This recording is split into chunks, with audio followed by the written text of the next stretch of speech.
725-1457.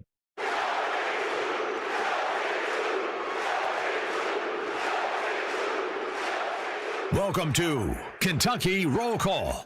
Here's a swing and a drive to deep left. Back goes Nixon. Looking up. Daly wins it. Daly wins it. Daly wins it. With Walker and Peak. Woodson from the gun. Play fake. Step it up. He's throwing deep down the near sideline. He's got Johnson. 20.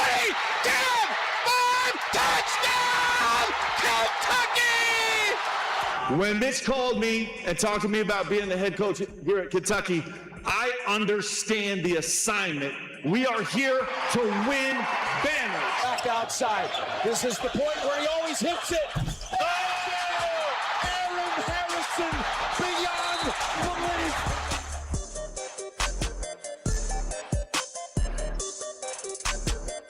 belief. Welcome into Kentucky Roll Call here on Big X Sports Radio. I'm Stephen Peak, and I'm actually in Tampa right now. We're going to have Coach Ty carrying the show at some point, probably Trevor for most of the show. Trevor Kelsey back in the studio. Coach Ty, he'll be joining us from Lexington. But it's always fun, Trevor, to get to be here at SEC Media Days. Nick Roush is in his element. He's going to be on Feinbaum at 3:30, so that will be fun. I encourage everybody to tune in. And we're getting ready to go talk with Will Stein at about 18 minutes or so. We're going to make our way up to the third floor here at I don't know, whatever hotel we're at right now. You got to be at the Marriott if you're doing a media thing, right? Yeah, I'm pretty sure this is a Marriott. Yes, it's very nice, very fancy. This is a little bit above my budget, what I would spend on a hotel. Looks nice though. It's beautiful here in Tampa. Although we probably are going to get to some showers at some point, but very excited to talk with Will and experience his very first SEC Media Day, and I'm excited to hear what he says. I think he's going to come out swinging, and he's been talking a big game since he was hired. I don't think he's going to stop doing that. And for people who haven't heard Will Stein talk, and I think that they're in for a treat as well. There's a lot of obviously SEC Media Day is full of media from all around the Southeastern Conference, and so for a lot of them, this will be their introduction to Will Stein, and I'm a little nervous for him, but I'm excited. I'm sure he's not nervous. Will has just been full of confidence since he got this job, and that'll be on display today. He will be at the podium at 1:30, so right in the middle of the show, guys. And I see Ty is here. Ty, What's happening? What up? Hosting today.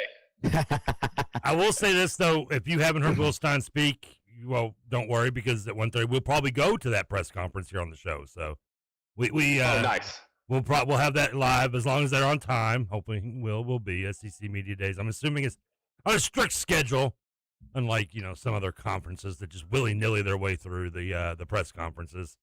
So we will get that, and that'll probably, I'm assuming, Ty, will probably take us into close to overtime. So we have a shorter show today between the two of us, but I mean, how much TBT can we really talk, gentlemen? I mean, we can talk. No. We don't have to talk that much. And then the World Cup's I got 5 over. pages of notes about that game. So I was going to write down a note, and then I just, got baked and went on living my life. So I didn't do it. But I do remember most of the game, at least some of it that I like to remember of it. But as Peak was mentioning, he's down in Tampa. You're in Lexington. I'm in. Now, Ty, I full disclosure, I thought you were coming in studio day to be with me. I guess that's I misunderstood. It's okay. Maybe I should pay attention more. So I did. I had an empty. So for the first part of the stream, there's like an empty chair there where you were supposed to be sitting.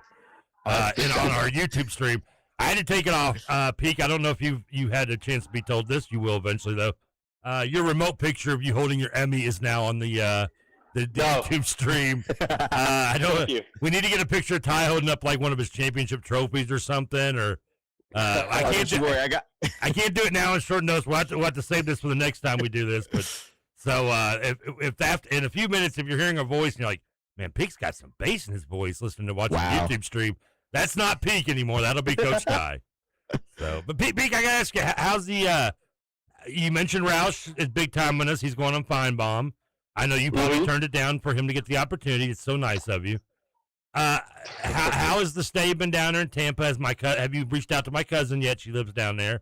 Have you met up with old producer Matt Childers while you've been down there? And most importantly, No, I haven't. Most importantly, have you? Did you get mugged in any way at the what seemed like a nice Florida man neighborhood house that you're staying at? It looks like. No, not yet. We did a little walking around. Probably won't do a ton of it at night. We did walk to 7th Ave, which was really cool. That was a different experience. So we got some food late last night. Got some pizza at like 10 p.m. and then got back to the Airbnb. Got a few hours of sleep. We were up early this morning. I actually the sun woke me up because there's no blinds on the windows. So I just got woken up at 6:15. Just metal bars, right? Sunlight. But I was, yeah. It seems like it would be very fitting. But no, it's been good. And yeah, the vibes all around here. Everyone's just real excited for the season to get going and talking season. I just, you've heard me kind of like poo-poo media day because I don't get as much out of it as everybody else does. I feel like I'm in the majority though with Kentucky fans. I want to talk about this basketball game. I'm excited for 7 p.m. tonight. Look, I know it's TBT. I understand that, but look, as the game was going on in Memorial, which by the way, great crowd for what this is, an amazing crowd. I mean, Memorial was nearly full, and they somehow, even though they were told it was a whiteout, then a blue out, then a whiteout again, and people didn't know what to do. Almost everybody was wearing white, so it looked good. And Kentucky got up by 17 points, and I thought they're going to beat the hell out of them. Willie Cauley-Stein gets hurt, and the whole game changes. Louisville actually tied it at 63. And I'm going to tell you guys this, but don't tell anybody else because this is embarrassing. I got nervous for a TBT game. So don't tell anybody. I won't. That's embarrassing. As long as you don't tell anybody I cared for about 30 seconds. I'm telling you, it's a stupid tournament. The basketball is bad, but it does give us some good endings, and that was another one on Saturday. And honestly, I think I enjoyed that game more than I enjoyed the World Cup game yesterday, the World Cup final. I'm with you on that. I enjoyed the TBT game. I'm with you on that one. Now, it's going to be interesting today because Marcus Lee is out. Willie Cauley-Stein is questionable. And if both of those guys are out, I expect Louisville to win. Now, I did say on the show that I was expecting Louisville to win easily. I couldn't believe Kentucky got up by 17. I know they have some help. They got some guys who aren't Kentucky alums, but it's a tough situation. And we talk about it when your guys are still playing meaningful NBA games. They're still on NBA rosters, so you can't access everybody from the past. But for the guys that they had and the guys who aren't Kentucky alums, they're honorary Wildcats for right now, including Sean McNeil. I didn't know who he was. Maybe I should have. Out of Union, Kentucky, he had a couple big threes, had a putback, but Marcel was good. I mean, those guys are why they won, really. But the highlight of the game, and I know you guys are going to break it down a little bit more, that behind the back pass from Liggins to Khalil Whitney was so smooth. I loved it. We talked to Liggins after the game, and he said, I was going to get swatted at the rim. I can't dunk on people anymore, so I just said, I just got to get rid of it somehow. So I'm excited for the game tonight. I do think that La Familia will struggle without a big, but, the best case scenario for this tournament, for TBT, is that the La Familia team wins this series in 3 games, that they get a third game before they eventually move on. And the other TBT games, there's at least another one going on tonight. I think there's 3 TBT games that'll be on this evening. I think so. Yeah, I mean, while I'm on here, I got to hear your takes about the game. Ty, were you fired up like I was? I was, and I'm with you. I said the biggest part of the game was the behind the back pass. I even got it in my notes. I said the play of the game was the behind the back pass from Morris to for the 3. I mean, just seeing the fans just go crazy. I'm with you. I didn't see this happening. I didn't. And even on the top part of my notes, I said the non-UK guys will never have to buy a meal in Kentucky ever again. That's right. Get us a TBT championship, and you will never have to buy another meal in Lexington. And you know what, Ty? You're right about, like, you said the fans were going crazy after that three. There was a significant crowd pop on that three-pointer from Khalil Whitney that put Kentucky up. I think it was 65 to 50 or 55 to 40, something like that. It was a 15-point lead. And I know that we kind of joke about it, and I was joking about being nervous, but the fans who were there and the fans on social media cared. And that's, the give a damn was there. We talk about that with the Louisville Kings football team.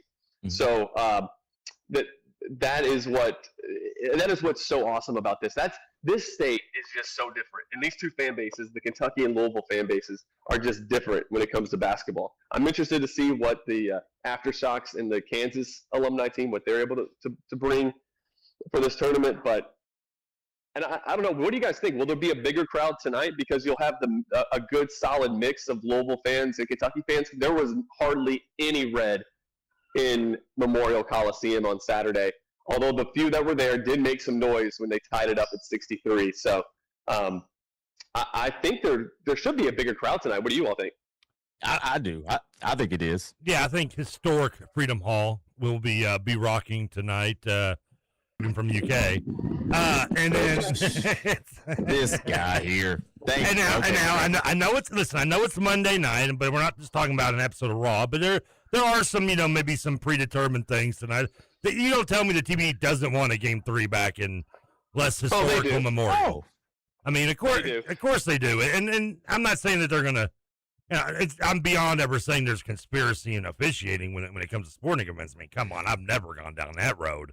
But I will say, there might be some looser whistles for Louisville than there will be. And in Kentucky can have their excuses of, is Archie Goodwin going to be there? I don't know how the wedding went. I'm assuming Marcus Lee ended up having to drive him to the wedding, so he just didn't show up. Archie will be there. Archie will be there. Are we sure? Because I've heard stories of guys showing up on Saturday and they weren't even there. So, which brings me to the question, Pete. Marcus Lee agrees to play, doesn't show up. Oscar Sheboy shows up but doesn't want to play. What the bleep is going on, dude? They're a little unorganized. Lafayette is. That's okay. They're unorganized and still beating Louisville. They still don't know who their family is. Of course, they're unorganized. Hey, guys, I actually got to head in and go talk to Will. You all have a good show. If I get a chance to pop back in here and give an update from Tampa, I will. All right. Have a good show. I'll see you on the other side. All right. I guess Coach Ty joined me here with the KRC. Ty, we can't be mad that he's ditching us for Will Stein, right? I mean, it's not like he's just. It's not like he's just. Yes, we can. I mean, I don't know. It's not like he's like, hey, I don't air this, but the girl at Starbucks about to take my order. She's kind of cute. I want to give her my full attention. Which I know, but we're joking, Mrs. Peak. We're kidding about that. He would never. Those thoughts are from Trevor Kelsey. Yeah. I'm determined to get invited to that next wedding.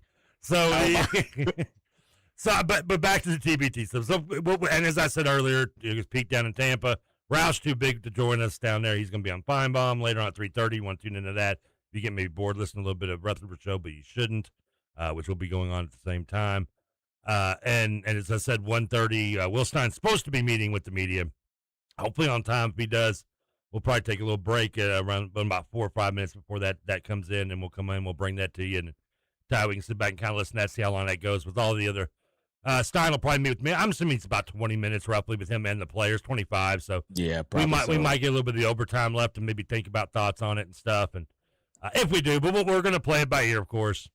Let that go. But we'll definitely be bringing that to you in here. But before we get into the SEC Media Day stuff, because I mean, you and I, short of maybe recapping what we listened to if we have a chance to.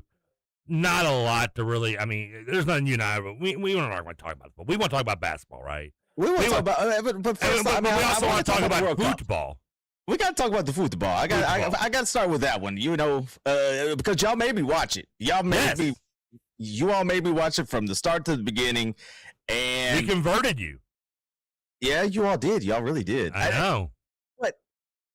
I have a hot take that I think the third place game was better than the World Cup final. Well, I don't know if it's hot. I mean, it's definitely argumentative if you watched it, especially. I mean, the third place game, which weirdly enough, I didn't watch almost any of the third place game.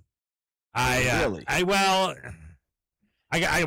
the TBT and I went to did some swimming stuff and then just kind of and then I just got into playing little video games and next thing I know I got 38 missed texts from you and Peak in a thread and I've got way too much time put into the video game world and my favorite part of the third place game.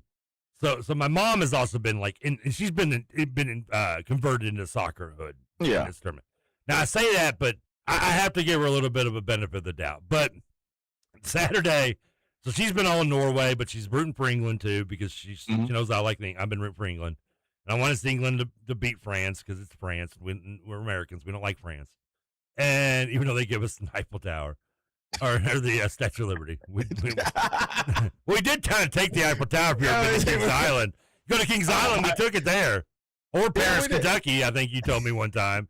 Paris, Kentucky. We took it there too, but they did give us the Statue of Liberty, even though it's full of bird crap. But that's fine, and she's kind of flat.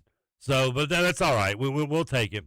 But I was rooting for England. So, as you know, I mean, like you said, England goes up 1-0, 2-0, 3-0, 4-0, and my mom goes to my room. She goes, "Are you watching this game? It's 4-0." I said, "Nah, it's 4-0. You know what? Time to turn on the video game. This is over." Well, they have a chance. They're not coming back.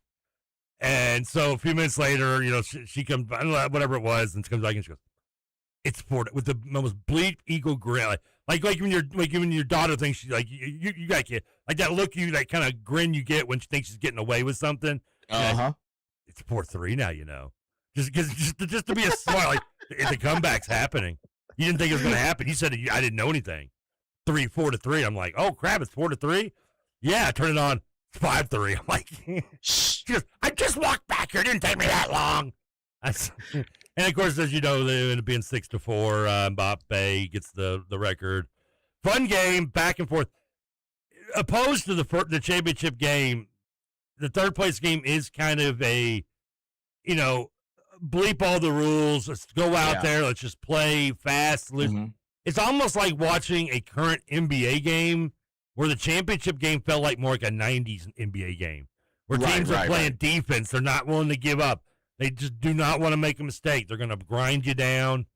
And it can be for as a casual fan as I am, maybe lesser casual than you are, and there's no reason why not to think that the third place game was just exciting and fun, where the first place game was kind of like, it was there. Yeah, Spain had what? 12 shots on goal. 20. Argentina had... Was it 20? Okay. The 20th was the charm. Was it? Yeah, you're right. At the bar. And then there was 0 for Argentina. It's like, as like you said, as the lowest casual fan, it was just like, it kind of, like you said, with the Ravens, it kind of reminded me of that. Like, it was a defensive game, not too much going on. And I was just like, okay, that's great. But I need a little bit more action. And then, toward that tail end, I mean, Argentina had its shots,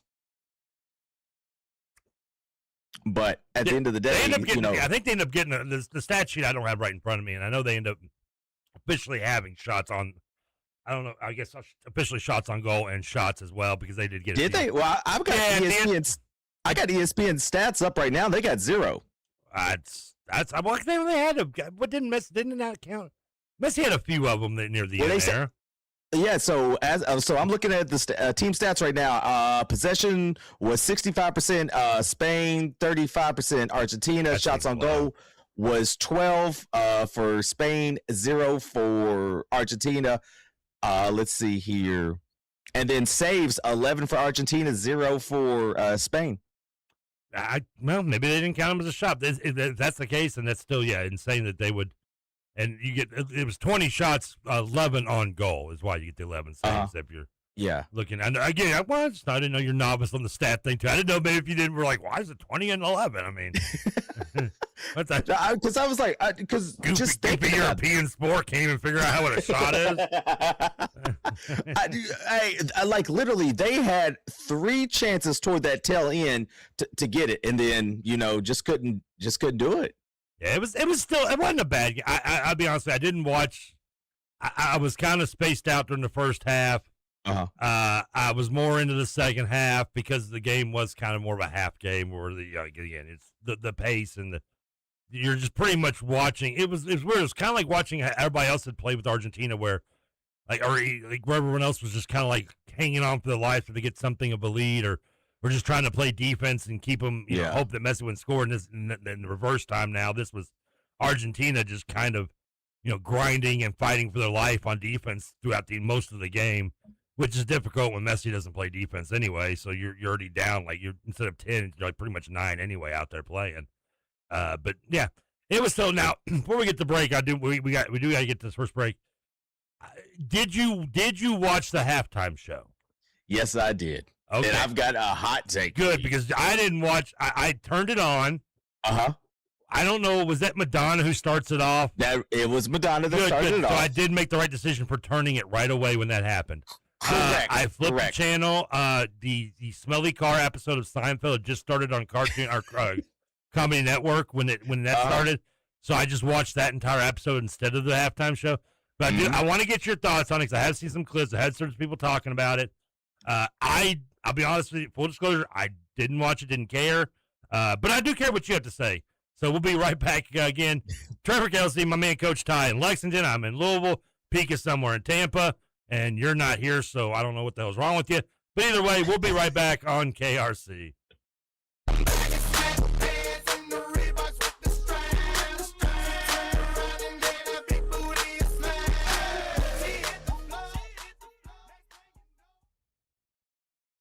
Just the Cats with Michael Bennett. University of Kentucky former coach Tubby Smith is joining us.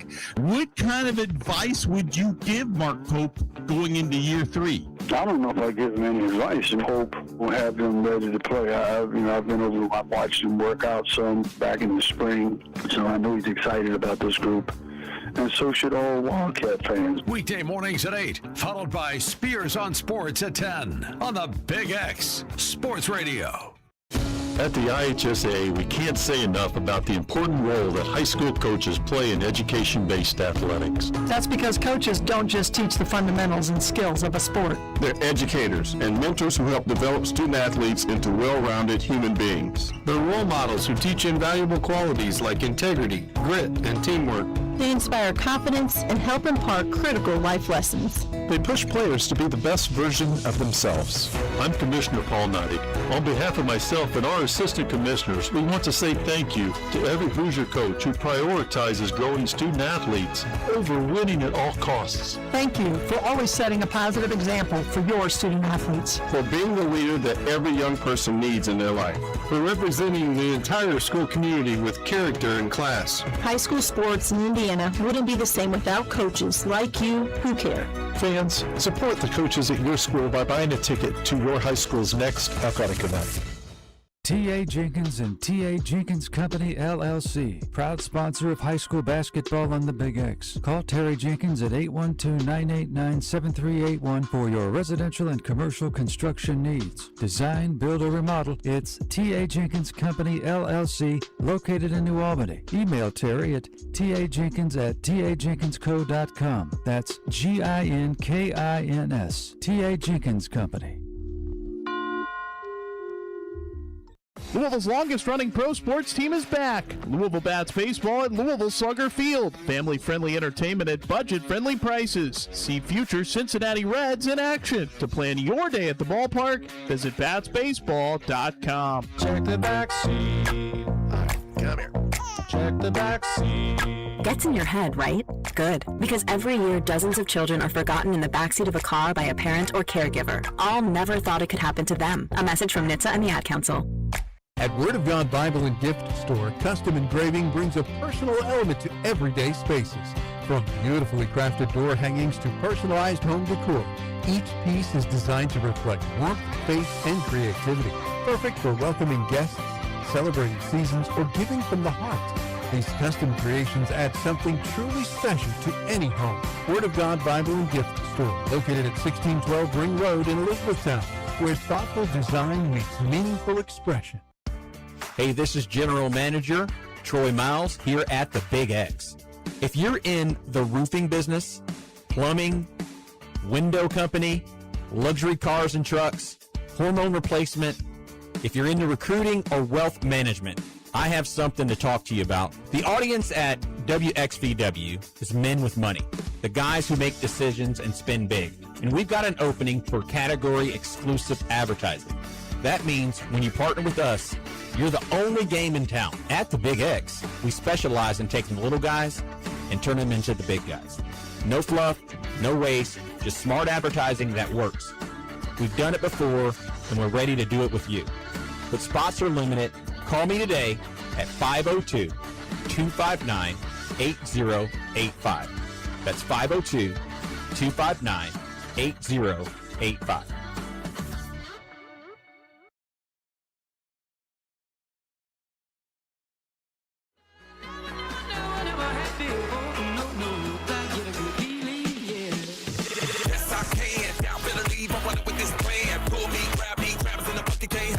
Yeah! KRC! Take a roll call. TK Trevor Kelsey filling with my man, Coach Ty, who's in Lexington. What's all right? I keep forgetting I'm on the same production pod here. I got to turn this down, leave this up. Answer that question, Ty, again. You are in Lexington, right? Yes, I am in Lexington. Okay, I just want to make sure. Okay. I am in Lexington. Peak is down in Tampa with all the rest of the KSR crew.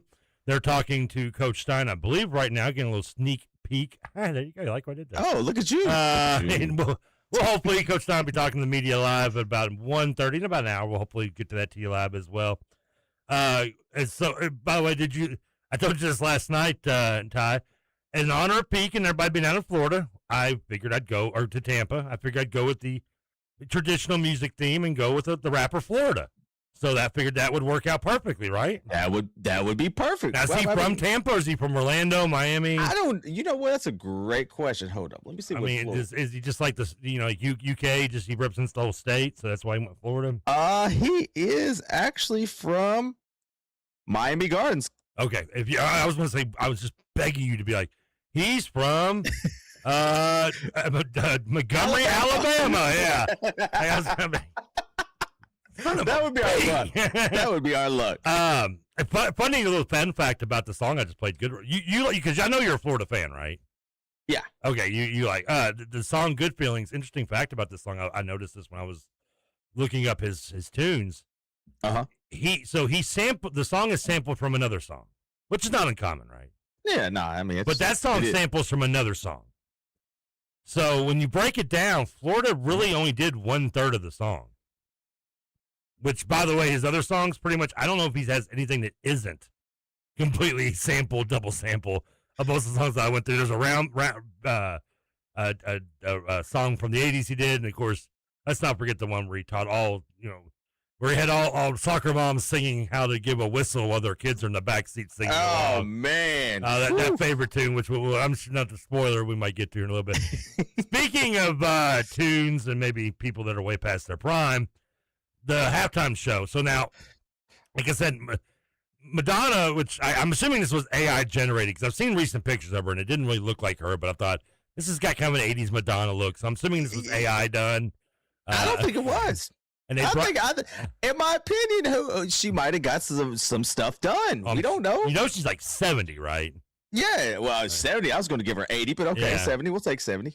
We still kind of go with it, you know. If Madonna came to your room right now, no, I would. No, after the face Drake made when Madonna kissed her, I said nah. He literally spit like. That's because I mean, she's literally the complete opposite of the age he wants. He's like 81. I was hoping for 18. What I got, a dyslexic secretary over here? I told you. Exactly. I wanted 61. I wanted 16. Hey, but you know what's crazy, though? Who's older, the Muppets or Madonna? Oh, Madonna, right? I don't know. When did the Muppets come out? I was going to make a really bad joke about the. Yeah, stop. I made a really bad joke right there, but I'm going to stop myself. Peak's not going to come back, and the show's been canceled. Man, our group chat. Something about a Madonna and a Muppet reference. I don't know. So who else was on this halftime show that I hear about? So the Muppets was on there. Which ones? The Angry Guys or was it like Kirby? Yeah, it was like Miss Piggy, Kermit. You know, the Muppet Band. Did he sing? Why is there so many songs about Rainbow? I forgot. I mean, I don't remember. He didn't do Rainbow Connection? I can't tell you the song. Oh, man, come on. I just Ernie. but the worst that like the person that should get Donkey of the Day is Justin Bieber. The Biebs was there. Yes, Biebs was there, and Okay. he played like this like just weird tune. It wasn't no hype stuff. It was like a guitar medley. No, okay, so we had Madonna, we had the Muppets, we had Bieber. I know Ted Lasso showed it. Yeah, he showed up, and I then got a they cop my throat there a second. no, and then they had this other band, this other group. I can't even tell you who they are. They're too young for me to know. I guess it was just like this. From what I'm reading, it's BTS. I have no idea. Oh, that's the I know who that is. I only learned it because I thought their name was a mix up for irritable bowel syndrome. But second, they are a K-pop band apparently. Okay. So that's I only know like Blackpink over there, and that's just because I'm creepy. Yeah. But that's and ironically, the song I like by them is called "Whistle." I'm not gonna. I mean, what can I say? My mind only goes to one place. You need to stop. I mean, it only has one spot, and it parks there. We see that. But the person that stole the show and somebody who does not age one bit is Shakira. Oh, Shakira was there. Yes. Okay. Well, that makes sense. Didn't she do it? I mean, I can see it. That makes sense. She did the World Cup themes. I was going to say. She's from South America, I believe, correct? Or maybe she's Middle America. Maybe she's Argentina for all I know. She does not age. Like, she doesn't age. She hasn't aged well. She is as fine as she was back in the day. So you had Madonna, you had Shakira, you had Justin Bieber, you had the Muppets. I'm finding a way to transition this to the old people of TBT because it sounds like it was the TBT of halftime shows. Was there anybody outside of BSI that was relevant to anyone under the age of 40? I shouldn't be complaining because this is like the opposite of what I do during the. Like, I'm the old guy. Maybe Burna Boy. Maybe Burna Boy. Burna Boy? Yeah. I'm going to take your word on that one since I don't know who he is. Under 40, okay? Under 40, okay. Maybe over 25, but under 40 at least. I mean, that graphic. No, I would say probably 25. What song did the Burner Boy sing? I mean, he was doing one with Shakira. He only became the Burner Boy after he slept with Madonna, by the way. Oh Lord! Well, we all know that. I'm gonna get us really canceled. I promise. Oh, hey. So, what song did Madonna sing? "Don't Cry for Me, Argentina." Yeah, I think so. Did she really? That would be perfect. I mean, I think about it. That's fitting. It would be a fitting song. Well, I'm really sorry I missed the halftime show. Not sorry. And no, I'm not. If I was really sorry, I would go look. I'm sure there's YouTube videos and clips everywhere. It was only like 11 minutes though. Was it? Really? Yeah, it wasn't long at all. Because like I turned it on. I kept popping back and forth. I was like, oh wait. And then once Shakira got there, I actually sit down and watched a little bit. Sure. What's the line in her song? My breast hips don't lie. My breasts can't be fused with mountains because they're flat. Not like mountains or something like that. I always love that line. It's her hips don't lie, and they still don't to this day. I don't know how old she is. I think I did see someone talking about what's the girl that was in the Pussycat group. She went to Manual, Nicole something or other. I think. Swartza. Yeah. Yeah. Because she graduated like the Manual the same class. I think I was at Wagner. Maybe she might be a year ahead of me or so. But in that area, yeah. Or I was class of '98. I think she's like '97. I didn't know anybody at Manual at the time. I was mainly just Wagner, French Ballard, Trinity, Sacred Heart, a little bit here and there. But when I was allowed, so did she perform or did she just show up? Was she in the crowd? Who? The Nicole girl? Yeah. Oh no, she was just in. I think she was just in the crowd. Okay. Because I mean that's what's a little shout out. I mean I want to get some some. Yeah, I understand. Credit I know you're in Lexington, not Louisville, but you're close enough. For Louisville, that's about the only thing to be proud of, in the last 24 hours. Well, so what grade would Ty Johnson? I almost was like, what is his last name again? I'll call you Coach Ty. I'm thinking Ty's last name. What grade would Coach Ty Johnson not give just the championship, but his entire watching World Cup experience? Oh my! Which is kind of the first time you've actually. I mean, I don't know. Did you watch it at 2022 or 18 or 6? This is the very first time I've ever watched. You watched any legitimately. Any soccer. Okay. Like any at all. This is the first time I literally sit down and watch it. And experience-wise, like what grade would I'd give it an 8. I'd give it an 8 out of 10? 8 out of 10. Okay, that's not bad. That's good. Yeah, I give it 8 out of 10. So you've had a good time. Oh, I had a great time. Like seeing all the comebacks, like the 4-0, 3-0, just the comebacks, and just actually learning soccer and just learning the lingo. And seeing the best part was the fans. I mean, just seeing how crazy those fans were, how like they took over everything from the baseball games to, just all the sports, just watching them just that was the biggest thing for me was the fans and seeing how, passionate they were. I would say right now that the soccer fans are the most passionate fans out there right now. Okay, let's there's a hotter take, I think, maybe a little bit. I mean, those people were crazy out there. They were, and that's, you're not even talking about the days of soccer hooligans. 414-1450 is the speaking of crazy is the Gameday Men's Health text line. Don't forget, obviously, Gameday Melt, defining a new era in men's health. Gameday Men's Health delivers real results, no shortcuts, no testosterone placement, weight loss, peptides, vitamins, and sexual performance therapy.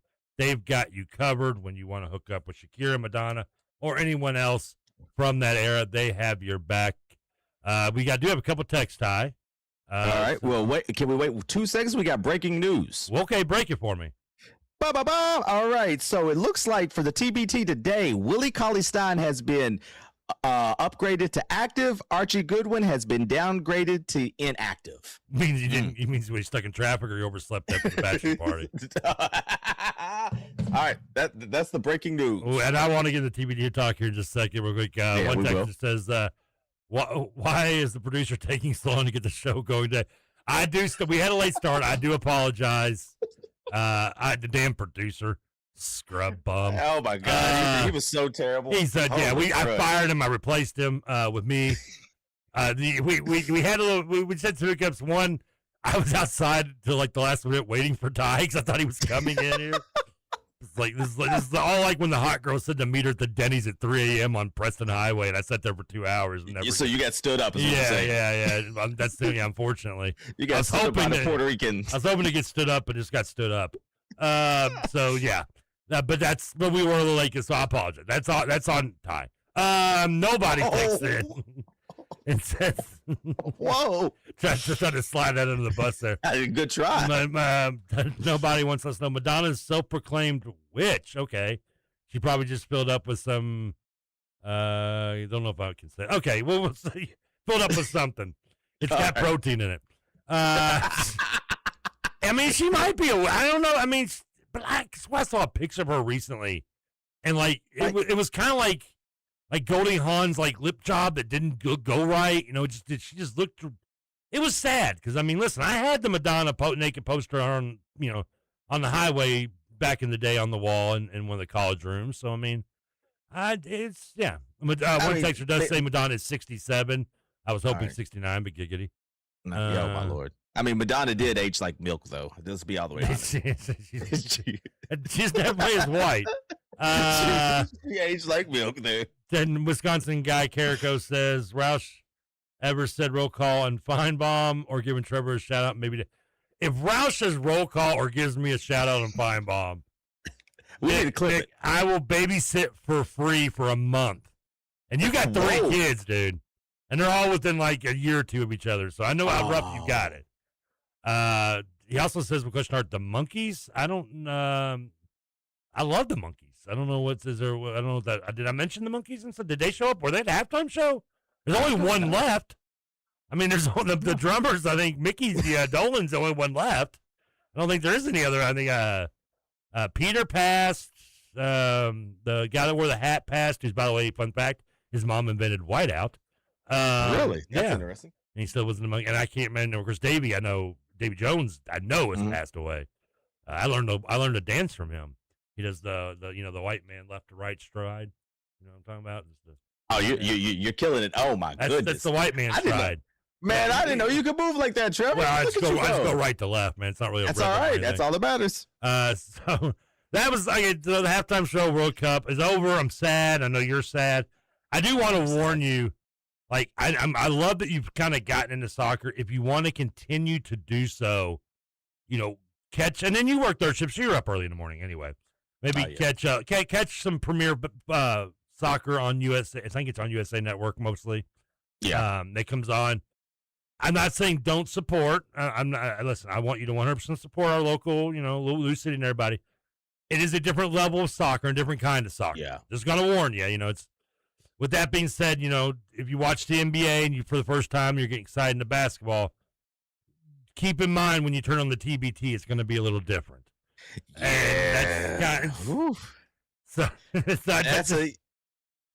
now the TBT. We spent all week talking about this. I know we talked. We spent all week. Ty, I almost just called you Johnson for some reason. I have a bad tendency of calling people by their last names a lot. Go ahead, Trevor. Go ahead, but Trevor. But it's usually only when people have like really common first names, like Steve or Mike, or I go with their last name. Yeah, Ty's not that's not the most common, so I can go Ty. Plus, technically, your first name is Coach. So we talked. That's on my driver's license. Does it really say that? It should. That's. I swear. You can do that, right?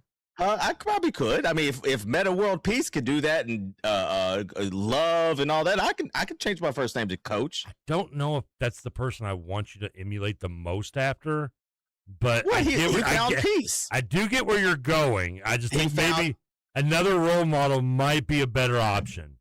All because what he did in the Palace, we got to look past that. Well, no, first of all, I don't look past that as a fan. Second, he's the only player I've ever seen win a title, and the first person he thanked was his therapist. Okay, that's a true story, by the way. That is, but shout out to therapy. Come on, Trevor. I mean, I guess he got him. He got him through it. I mean, he's still alive. Exactly. That's a bet I would have lost 20 years ago. That's for sure. So he's a world champ. Even 99. He wasn't exactly Mr. Elegant when you watched him at St. John's either. I mean. He was he was still Ron Artest, still young. Anyway, so the TBT we talked about last week. I've been less of excited, I think, for it. I don't know, maybe I was derailing my excitement, thinking that as usual Louisville was going to lose anyway, and of course they did. I mean, they did. They were. There were a couple things I got to ask you. One, we got a few more minutes here for this break, so we talk more about this on the other side of the break. But one. I did enjoy. I got up at like 11-ish. I know you were probably still up anyway, and I got into it watching. Even though you were very quiet during the thread during the first half. So I figured you fell asleep early into it or something. Okay, so I'm different. I'm weird. I'm weird. No argument here. Like, I turned Trevor. I promise you. Wait till Friday. I don't listen to the announcers. Like I mute it and I play music and I just watch the game. What music do you play for the team? I feel like this is like this. It's like the music always matches the mood of the game. No. So what music gets TBT?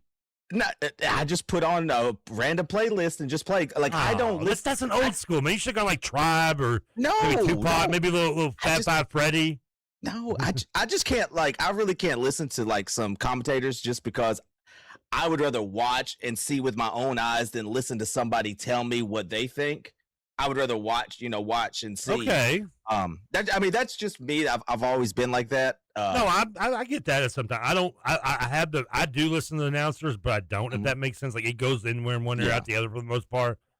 But it was Mike Bray and I forget the play-by-play guy who did the game, but it was but so is that why you were being quiet on that? So you were watching it from the beginning. Yeah, I watched it from the beginning. I mean, from my vantage point, just the beginning of the game, I thought La Familia came out with a lot more energy than the Ville. I thought, it was the filling out process at the beginning, but the very first play with John Hood drawing up a Coach Cal-esque play for a lob for Willie Cauley-Stein, straight off the bat. He almost didn't get that lob, by the way. He almost didn't. It was a little bit off. And then coming right back down, almost the identical play, but Dave decides to throw a laser into two people, which I didn't understand that. And that's a common thread that I'll be going through with Dave. That in my opinion, I thought if Dave and Montrez could could coexist and carry the load, I thought Dave should have taken over the game. That's just he's young. He's like 25. Fun fact too, the coach, Michael Dark Slime, and Dave Johnson, both at that time, like back in the day, Mike was coaching for Louisville Magic while Dave was playing for Louisville Magic. And okay. I was on the 17Us. I was the assistant coach for the Louisville Magic with Dave on the team. So okay. Little Louisville thing. Still big blue over here. Yeah, you're like no big hype, but he dribbles because he learned to dribble from me. Still. Well, let's hope he didn't shoot. But hey, well, yeah, I think he learned the shooting from me. But just hearing Peak too talk about the environment, like it was a good crowd. Like it you could tell it was an amazing type crowd. And we'll break it down even more because I think I got to give John Hoods a lot of respect because he did a hell of a job without the out of bounds plays, under the basket plays, and it was very, very good to see him find that love, to coach again, and you could tell he really wanted this game. Yeah, I did. We talked about the attendance, what it could be like, just because we knew the Lower Barrel Bowl was going to be relatively sold out or is filled, and the upper level was still having gaps in sales, but it didn't look like that on the TV. I had some friends and family went there as well and were at the game, and they were texting me, and they were having a blast. It was a good time. Of course, they're all UK fans, so of course they had a good time. And like you said, it does surprise me still to the Louisville. I don't want to say played poorly, but on paper, this shouldn't have been like, even on paper mixed with the Ivy. I mean, you look at Kentucky's team. I mean, Marcus Lee's not even there. I mean, he doesn't come in. Menard Goodwin wasn't going to be there anyway. Willie Cauley-Stein looks like he's just coming off a 15 to 20 bit in Attica. Like he's got he had everything but the teardrop tattoo on. I mean, the guy looks like he's 39 going on 72 like me. So I mean, I'm sure his knees aren't too much better. And then you had, and Harrison looked like the only one that wanted to shut me up by playing at least well when he was in there. But when you look at Louisville, Russ still looked like he's still in great shape. Chris Jones looked a little winded early on. I was amazed he played as much as he did. There was a point he went to the free throw line, and I was like, they might want to get like one of those like clear paddles for him because I think he looks a lot like, not to be morbid, like Hank Gathers before he went. I'm like, I've seen this look before. Like the poor guy looked like, he looked like me after walking outside for 5 minutes. He's sweating. Oh my God. He was huffing. I'm like, dude, we need to get him out of the game. We've got David Johnson's over playing Angry Birds. He's like 28 years old. He's got plenty of stamina. Let's get him in there. That's exactly what I said. I said Dave has to take over this game. If Dave could have took over that game, like he was getting to the bucket at will. He was just going by everybody. I mean, thank you, China, for your strict weed laws, because so we get Montrez to come play for us. So, who, by the way, I guess he dominated the big. Is he doing like the big three in between this or something? Yeah. So this is the crazy. I don't follow that at all. This is where I wanted to ask you this: are you more upset that he went and scored 45? No, was it 40? I think it was 45 or 48 points in the big three Sunday compared to what he did Saturday? Well, 3-on-3 and 5-on-5. And plus, I saw him going against a guy that looked like Brian Scalabrini's like ex-husband. The guy he was going against. It looked like Brian Cardinal out there still. But shoot, you're going against Willie Cauley-Stein that's on his farewell tour. Well, yeah, I know, and we wish him farewell. All right, we got to take a break quick. We'll come back on the other side, talk a little more TBT, talk about some SC Media Days, hopefully get some Will Stein audio. We'll be right back here on Kentucky Roll Call. Trevor Kesley, Coach Ty filling in for Peak, who's down in Tampa. Too good for us. Always.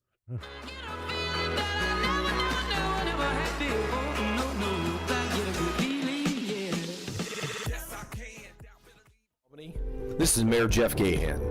It's another year here in our River City, and what better time to show your support for our high school's athletic programs. Whether it's basketball or football, track and field or soccer, swimming or tennis, our Bulldogs are giving it their all on the field and court. So let's rally behind them, New Albany. Come out to the games, cheer them on, and let's make some noise. Let's show everyone what it means to be a part of the best city in Southern Indiana. Go Bulldogs. As a proud sponsor of the Mike Weatherford Show and Louisville Cardinals basketball, United Mechanical is committed to providing the same reliability on and off the court. United Mechanical is Kentuckiana's business-winning choice for reliable HVAC, electrical, plumbing, and refrigeration services. Season after season, call United Mechanical, your trusted home team partner at 502-339-1133. That's 502-339-1133. Let's go Cards. Defining a new era in men's health, Gameday Men's Health delivers real results. No shortcuts. From testosterone replacement, weight loss, to peptides, vitamins, and sexual performance therapy, they will have you covered. From their in-house lab that gives you answers in just 15 minutes in our clinic that is designed for men who value speed, privacy, and most importantly, results. Visit GamedayMensHealth.com. Real men, real science, real change. Visit GamedayMensHealth.com. Calling all young golfers. The PGA Junior League at Old Capitol Golf Club is the perfect way to learn the game, make new friends, and compete in a fun, team-based environment. Open to boys and girls of all skill levels, our PGA Junior League is coached by PGA professionals, helping kids build confidence on and off the course. Join the team and experience golf like never before. Sign up today at Old Capitol Golf Club and let's tee it up. Visit oldcapitalgolf.com to register now. Options. When it comes to insurance, that's exactly what you deserve. I'm Chad Hennessy with InsureMax, and I've been proudly serving the Louisville area for over 25 years. As an independent agent, we work with auto owners insurance to find coverage that fits you, not the other way around. InsureMax delivers strength, service, and peace of mind through partners like Auto Owners Insurance. More choices, more options. Call me, Chad Hennessy, at 502-479-4085. The plumbers, pipe fitters, welders, and HVAC technicians of Local 502's commitment to excellence can be seen in our community every day. The KFC Yum Center, Ford Motor Company, and the Omni Hotel are just a few examples of their professional craftsmanship. Local 502 has been part of our community for over a century and invests over $1 million annually training skilled local workers. Members of Local 502 are your friends, neighbors, and children's coaches. For more information, go to lu502.com. Local 502, built on excellence, building a better tomorrow. Honoring the men and women who have served our country, including those who returned home and those who gave their lives in service. Owen Funeral Homes provides funeral and cremation services with a commitment to care and respect for every family. Information is available at owenfuneralhome.com. At Owen Funeral Homes, it's our calling to help every family member be honored with sincere service, compassion, and respect. Partly cloudy sky, in fact, more of a hazy setup because of the wildfire smoke in the region today, but it will be a hot one, high of 91. Tonight, stay muggy, temperatures well into the 70s for lows. Tomorrow is our storm day. We have multiple rounds, one around lunch, early afternoon, and the second round around 4 to 5 p.m. it will develop. Some of these could be strong to severe. Stay close to the forecast for updates from the Wave Storm Tracking Team. I'm Brian Good. This is Dugan Ryan. I would love the opportunity to talk with you about how we can help grow your business and have your business's brand associated with Big X Sports Radio. Give me a call today at 812-725-1457. Welcome back to Kentucky Roll Call. I think we ain't doing yet. You personally, I think we ain't doing yet. With Walker and Peak.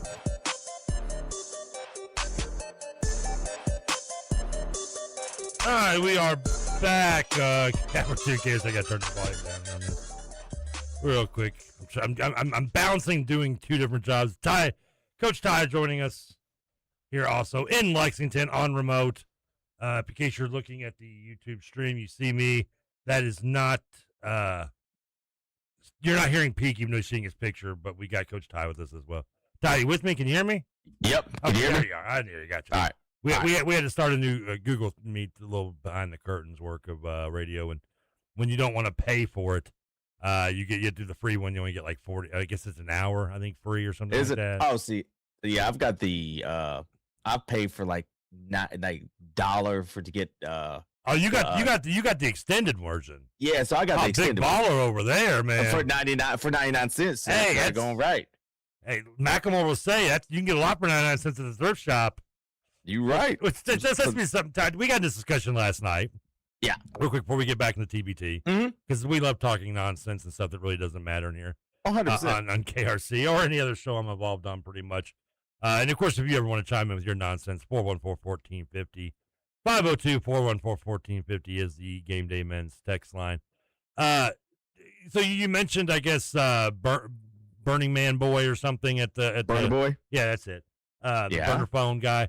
At the halftime show, which is more of a current rapper. Yes. I am not I'm not current with like most hip hop posts like 2005 roughly, which I'm very proud and okay with. But that being said, I don't know. I asked this last night because you have more your fingerprint on what's more relevant today as well as past. Like, what is like? Because to me, growing up, like in terms of hip hop and rap, it was all California. It was all New York. That was it. Like you had Outkast come out in the '90s, open the door for Atlanta, which opened the door for a lot of people I'd rather not have listened to, but that's fine. I do love me some Usher. I don't know if that counts as rap, but it's hip hop, right? R&B, maybe, yeah. Yeah. He raps in one verse. He drops an N-bomb in one to be cool, so it's all good. Yeah. And then he spells his name out. He does. They call him USHERRAYMOND. Every time I still want to do with me. Got a bleep screaming like Joe to see. Yes, I bleeped myself there. I'm smart. I was like, "You're good." I'm like, "No." Hey, man, you're always invited to the cookout, Trevor. You're always invited. They never invite a fat man to a cookout, boy. It's all right, Trevor. You always invited to my cookout. Is California and New York still the dominant forces that is hip hop and rap, or is it the South? Is it Florida? Not just the rapper, but the state. Is it did Nelly do enough damage in St. Louis in the late '90s, which? For the record, I hated Nelly when he was popular. I've looked back and now love Nelly. I don't know why. I guess it's he's stopping them Air Force Ones. Yeah, I think it's just because it's fun, like pop rap. That's what it is. It's not like I don't put it on the same level as I would a Tupac or. Well, I mean, if you listen to Country Biggie album, but if you listen to Country Grammar is a hardcore song. Yeah, it can be. It's ripped off, sampled of a children's song, but it's still, I guess, hardcore in a way. I mean, from what he's saying, driving down the street with a, hey, listen, do what you do, Nelly. They do. Hey, first of all, I would never recommend doing that in East St. Louis or Illinois for that matter. But that's what you got to do. The what was his group called? The one that like St. Lunatics. The St. Lunatics. Yeah. Yep. Yeah, that's right. He wore the Band-Aid and everything. Brought back. Hey, opened up throwback jerseys as a thing. I used to have them too. I have a few myself still. You had, I guess, I don't know if there's anybody else out of Seattle other than Macklemore. Does that count? I mean, no. I mean, in my opinion, does Seattle have another rapper? Oh, they own grunge. I mean, they just like they're like, we're keeping our hands over here. Maclemore's like, I want to be hip hop. Like, do your thing, white dude. Go sing about thrift shop. Yeah, so, you do yours, and that'll be our representative of hip hop. So. Assuming the Northwest is pretty much eliminated from this competition. Oh, like USA in the World Cup over here. But, oh God! Then everyone left with them. So who is the king region right now, or is it all the mighty Canada? Does the Great North own the Great Hip Hop? Well, I mean, it depends. Like you in South is still prevalent. I mean, you've got 21 Savage. You have all of the greats. I don't know, but I'm gonna take your word for it. Yeah, you got a Future. You got all of those down there in the South. Then you got Drake, who anytime Drake drops anything, he moves the needle. Kendrick Lamar has especially when it's a minor. Stop it! Stop it! No, Kendrick. Stop it, Kendrick. And then you got Kendrick Lamar. Yeah. You got Kendrick Lamar on the West Coast. He's West Coast. Is he the last of like? Because I feel like California doesn't produce like it used to. No, it really does. And then like I said last night, California kind of goes to the beat of their own drum. Okay. They kind of have their own little bubble, and Kendrick is that guy that is pushing the needle forward. But like Kendrick don't drop enough music. Kendrick like drops like once every 3 or 4 years, so it's kind of hard I like that though. I mean, is that better than putting out just overproduced crap like 4 albums a year? Like maybe, I don't know, Drake? But Drake, only reason Drake did he have like 80 albums? No. That's Lil Wayne. Lil Wayne's got like 80 Which I told you I'm not a big fan of, and he's New Orleans, right? Yeah, he's New Orleans. Okay, yeah. Lil Wayne and Drake are like the 2 most popular rappers I just cannot stand. That is wild. I just do not like either one of them. I've listened, and it's not. It's not. I'm anti-Canadian, which by the way, I'm actually. I think, and that's not like a veiled joke, like a server reference. Like he's actually Canadian. He is, and I am. He's literally Canadian. This is just like I don't want to. Got a table coming in, it's Canadians. Oh man, they gonna whoop you with some. They gonna whoop your butt. They gonna come in with a what is it? He is literally Canadian. But listen. I'm a Canada fan. I'm a Blue Jay guy. I'm all for. Listen, I'm all for. I know the Canadian national anthem. I'll sing it for you later if you like. No, we're good. I'm all supportive of Canada. Like free health care, liquor at full nude strip clubs. They gave us penicillin. I mean, Canada has been a great friend and ally, despite blowing smoke down us, like right now, which I'm assuming just kind of like getting a shotgun from a Canadian blunt. So but I don't know. It's Canada, man. The USA, like I said, I told you just last night. I was like being the best in rap is like having the best hot dog eating. Like it's pure American. Like we should own. This is something we should be like number one at. We invented rap. Yeah, but. All because you invent it doesn't mean that you should be the greatest at it. You can invent it, but somebody can perfect it. So you're saying like a Canadian invents basketball, we perfected it? Maybe. I mean, look, but the world's catching up to us. Well, it's only taken them like 100 years. I mean, yeah, but it doesn't matter. Hey, it doesn't matter. They're still catching up to us. Canada ain't catching us. I don't care what Steve Nash says. Well, I don't know. We'll see what Team USA brings out. We'll see, because Team USA had to go get a couple of players that literally were from other countries. Let's see what the Gameday Men's text line has to bring to us. Nobody wants to tell us that no money can't buy happiness, but it can pay for therapy if you don't win. Well, I don't think our test was, if he's referring to that, it wasn't. He was long beyond nil money at that point, NIL money. Let's see here. What's the text says? I've heard a ton of lame excuses. I hope it's just joking on the radio. Pathetic L. I mean, I guess excuses. Is that my excuses for why Louisville lost? I mean, I assume, or are we talking about Argentina? Well, it had to be Louisville because it can't be Kentucky because we always whoop you. Yeah, so, I mean, it doesn't matter. Know. And yeah, it may be also referring to. He said about 1 o'clock. He may be referring to me making the jokes about the being fixed tonight. I don't know. I am tongue in cheek with that though. I mean, listen, I'm thinking tonight will be a good game. I'll try. I'm not going to get below the first half. I'm here till 7 tonight. So how are you? By the time I get home, it's like 7:30ish. So I'll get the first half. Here's my old man with the TBT though, real quick, because we do got about 10 minutes left. I was not big pumped into it. I got more excited a little bit as I turned it on, as I figured I would, because it's Louisville and UK. Now, if it's Louisville playing against anyone else or Kentucky playing against anybody else, I give even less than 2 bleeps probably. I have it on maybe. It probably gets the small TV treatment while I'm playing video games on the big TV treatment. Okay. That's what it probably would get. Now, since it's Louisville, Kentucky, I can't listen. As much as I don't really want to get into the whole TBT stuff and our Big 3 tournament, any of the extracurricular basketball stuff, when it's Louisville, Kentucky, I'm going to obviously get into it. And I was into it until, I had completely forgotten about the Matt Elam ending or whatever it is. And I am not a fan whatsoever of this. I was into the game until that 4-minute mark, and then I'm just kind of like, I'm still wanting to see, and yes, for by the way, I'm going to tell you how much I hate this ending, and I do. If it works out and Louisville uses it to their advantage tonight and wins, yes, I will be in here like the giant hypocrite, Harvey Dent, two-faced SOB that I am, and tell you the Elam ending is awesome. Because that's what we do in sports. We're giant hypocrites, okay? I'm fully aware of it. You can point it out to me tomorrow if you want. That's fine, but I'm fully aware of it. But till that happens, I hate the ending. I still really don't like it. Even if Louisville had won, I still would be like, it's kind of. I just don't get into it. Maybe I'm just one of the old Muppets in the upper deck looking down on this and saying, because it just kind of feels like it ruins it.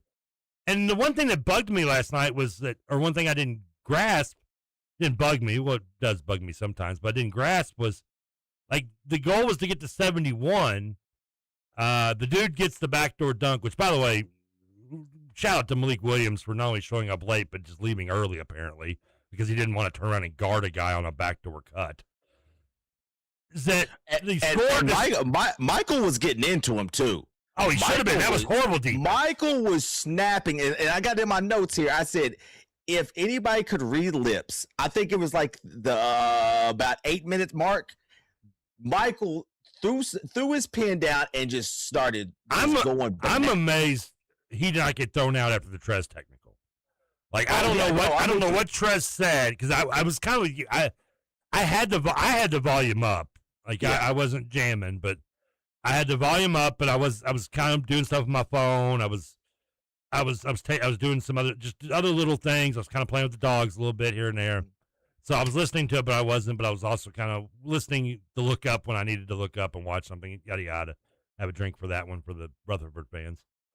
And like I don't know what Trez said or did. I mean, a technical in the TBT seems a little far fetched, but that's just me. But yeah, I was almost positive that Slime was going to get thrown. Like, at that point, like, he just lost it. I was like, he gets tossed. I kind of don't blame him. I thought he got teed up at first, so I thought he was going to get the second tee, but the ref, whatever notion, just calmed him down. And I texted my uncle who his AD works at Mayo and knows him and knows Coach Hayworth, who was there, which, by the way, my mom comes in during one of the final timeouts, and Hayworth's strong at the plate, and she's like, "That's Timmy!" Because my mom works at Mayo and knows all the coaches. Yeah. Didn't know he was in this. I think I told her, but again, we'll go back to the one ear and out the other type of effect.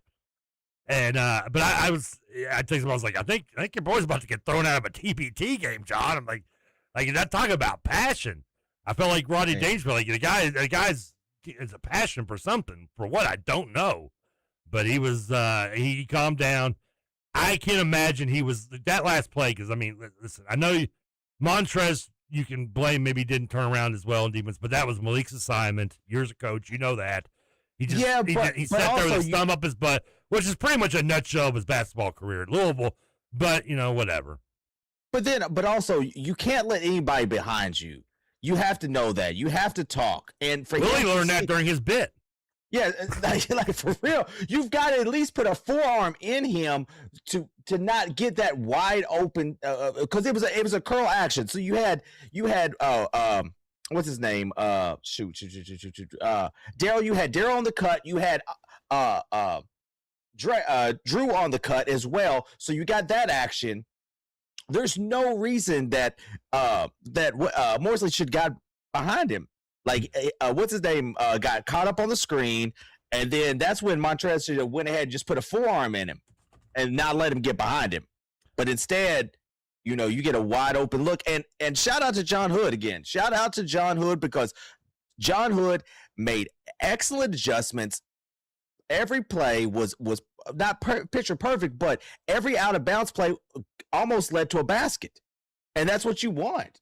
And I think toward that tail end, of the game, when Louisville went on, what was it? Louisville went on a, I want to say like a 17-something run. It was the second quarters when Kentucky took command of the game. Yeah, the second quarter. And it pretty much rolled through until it was right before the Elon ending started taking over, which is like the 4-minute mark. I think Louisville, like, basically the late third quarter, most of the fourth quarter up until that point, just kind of got in a roll. Yeah, it was an 18-3 scoring run for Louisville after Dave dunked it. That was y'all's scoring run. But the second quarter going 12-24, that was the telling all, especially with UK shooting, what was it? 80%? I think it was like 80% from threes. Well, West Virginia / Xavier shooting it that way. Kentucky.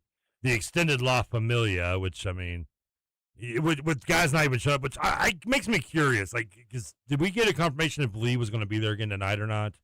We haven't got anything yet. So I've heard nothing. Conspiracy theory in me here. All right, what's conspiracy theory? I'm down for it. How do we know that? Like, okay, I think Marcus Lee was like the minimum, gave you the minimum of like UK alums to be in the alumni bracket. Mm-hmm.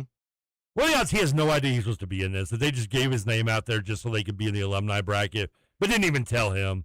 Like, he's somewhere in like playing beach volleyball, and like if somebody walks up to him, is like, "Hey, Marcus," he's like, "Hey, man, like, hey, I was watching TBT. They said you're supposed to be there, huh? Did they call you? Did Jonathan call you?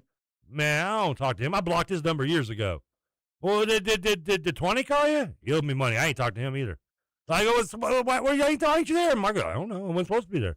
Like, what are the odds that's the case? Because then you got Oscar Sheboy there. He's not even playing. He's like signing autographs. Yeah, but I mean, like he's over there like Queen Antoinette. Like, let them eat cake over there. But you want your alum to come. You want your alum to support La Familia, and that's was Oscar there to support the Kentucky guy or the West Virginia guy? Because he's kind of both too. He's there. He's there. Who's he supporting? He's supporting UK. Who do you think he's supporting? I mean, he's out there on the sideline there, but not there. It was kind of like watching him against St. Peter's all over again. He was behind the bench. He was behind the bench. He's supposed to be on the bench. No, he's not. He don't need to be on the bench. He's still playing in the G League and a little bit NBA. Keep doing your thing. But I mean, look at it like this. Marcus Lee, no Marcus Lee, we still won no matter what. And we was up 17. No matter what, we was still kicking the butt. But that's the other thing. So the Elon and he said it was first to 71. Mm-hmm. But when your boy, who was it? I don't know who got the final dunk. I forget. It was was it Coffee or was it who had the dunk to win the game? Mosley or Morcell, Daryl. Okay, I knew this wasn't a Kentucky guy because he would have missed. I mean, if it wasn't so he did that. I would instead the final score. Now I don't know. Maybe this is just the TV broadcast. It was like final score 70-68. I was like, well, they didn't get to 71. Like, did they not just count it because it jumps over? Which it doesn't matter because the line was 1.5, so UK covered regardless. As long as you get like, my thing was this is when they was toward that tail end, it was 3 to 71. My thing is you want to go for a layup and then come back down. Just get an easy bucket. It could be one away from it. Go down there, get a stop. And Montrez had a chance to win the game. Montrez had a chance to win the game with a 3. He had 2 threes, I believe. Yeah, he had 2 threes. Didn't hit one. Then La Familia came down. They ran that under the basket play and won the game. I mean, Louisville had their shot. Louisville came back and had their chance after chance after chance and just couldn't close the deal. Montrez shooting 3, that's what you get. The game did come alive when Montrez dunked it. You got a little nervous, I'm sure, at that point. When I don't know if that tied. Did Louisville actually tie the game? I can't remember. Yeah, Louisville tied the game. Louisville tied the game. You know what? That doesn't matter. That was Saturday. We're not living in the past. Or this isn't halftime. No. This isn't a World Cup halftime show. We don't care about what's in the past. Don't you dare do Those that. are old days. You are not doing that. We're all about the Burning Man boy and no more, and not KRS-One over here. And not that I don't love KRS-One, I do, but okay, so let's say hypothetical, even though they won't, but I think we'll see. So Louisville wins tonight. We're not going to talk about it tomorrow because it's in the past, right? We're not going to talk about it. Well, it'll still be relevant. No, it won't be relevant. It's in the past, Trevor. We don't talk about the past. Well, there's a 24-hour rule. No. There's a 24-hour. Don't blame me because your game was on Saturday, and you had a Sunday in between. Yeah, World Cup games. Blame Ben Franklin who came up with the week structure. I think I don't know who invented the week. Was it the Mayans? I think maybe. I don't know. Blame the Mayans. All right, those people haven't suffered enough thanks to us. But blame them. Don't blame. You can blame everything else. You blame it on Sunday. You can blame the Lord. You can blame soccer. You can blame time. Like who Blowfish said, it's all about time. But you can't blame me. The clock is expired on talking about. Now, this time tomorrow, the clock wouldn't have expired about tonight's game, so we can talk about it. Now, if UK goes into historic Freedom Hall, which by the way, I have to still call it that because that's all you had it muted. Historic Memorial Coliseum. Historic, like, when was this? Memorial Coliseum is not historic, okay? Being old and unused doesn't make you historic. All right, the Freedom Hall has had 6 Final Fours. That's historic, baby. Mm-hmm. And you're going to see history made tonight in the TBT when we go we represent the Ville. When Louisville finally beats Kentucky, which they won't. But it's okay. The German roasted nuts will flow in Freedom Hall. That the smell of German roasted nuts will crow through the hallways in pleasure. It's going to be a beautiful night tonight. You know what? I'm actually anxious to see what Montrez does tonight, especially playing 3 games within a day apart, playing a TBT, flying and going playing. He's still in good shape. Now, I don't know if he's in DeAndre Liggins shape. That dude looked buff. Like, there's somebody sprinkling steroids into the blunts. Like, that dude is... he is looking... I mean, he came up to the free throw line, and that dude had arms still on him. Like, hey, when he got in the game, he changed the game intensively and defensively. Like, he was everywhere. Like, I didn't see... I mean, I didn't really think he was going to be like that. Like, but he was, like, just the defensive hawk. He wouldn't let anything go. Watching him block shots, I was like, okay, big fella, I'm here for it. Our boy T.J. Walker had to be so excited from watching the way his favorite player DeAndre Liggins played. He may have consumed a third kid yesterday this week. There's a good chance he got a hold of Hannah. There's a good chance Hannah had no decision in it. He was like he could not be stopped. Strong like bull, thanks to DeAndre Liggins. Excitement. Nobody's. So nobody wants me to know that we aren't worried about I don't think I'm allowed to use that preference anymore. Cardinals with a T, because I thought that was banned on that. We're not worried about the Cardinals. I mean, like you said it. We said we didn't know what Marcus Lee was doing. Willie Cauley-Stein played 7 minutes, and we still whooped up on y'all. Did we only play 7 minutes? Yeah, about 7 minutes. Yeah. How many minutes? Let me double check. Let me double check here. How many minutes are in the game? In like 18? No, I might be wrong. Okay, my bad. 60 minutes. I'm sorry, 60 minutes. No, actually 7 sounded more believable because I feel like I never saw it out there. I had it on the second quarter, but yeah. 16 minutes, and I mean, a respectable, 4 rebounds, 1 assist, 2 steals, a block, 3 points. I mean, that's respectable in 16 minutes. And guess what? We still kicked y'all's butts. Still. You won by 2. It doesn't. 3, I guess. Technically, what did Vin Diesel say? It doesn't matter if it's an inch or a mile. A win is a win. You're quoting Vin Diesel on me now. Yes, I am. It's like that. I mean, there's Socrates. There's Vin Diesel. I should have named a third one, make it sound funnier, but I forgot. We're not going to name no third. But Vin it doesn't Diesel. matter. Like, is that from the movie The Pacifier? By the way. Well, that's what y'all gonna need. Y'all gonna need a pacifier because y'all be crying on the way home. That's what y'all need. Little trash talk, I love it. 4-4. One texter says, "La Familia, baby, bringing the TRT to the TBT." What's TRT stand? Did I just get fooled on reading something I shouldn't? I don't know if I did or not. Did I? Did I just? I don't know. What the what? Hold on. That's the text. If you got me, kudos. I don't think so, but I think kudos. All right, we got to take a quick break because we're going to see if we listen. I promise to hopefully maybe bring you all the Will Stein press conference. That said, I have not looking for a feed. Here's what Baz. Okay, listen.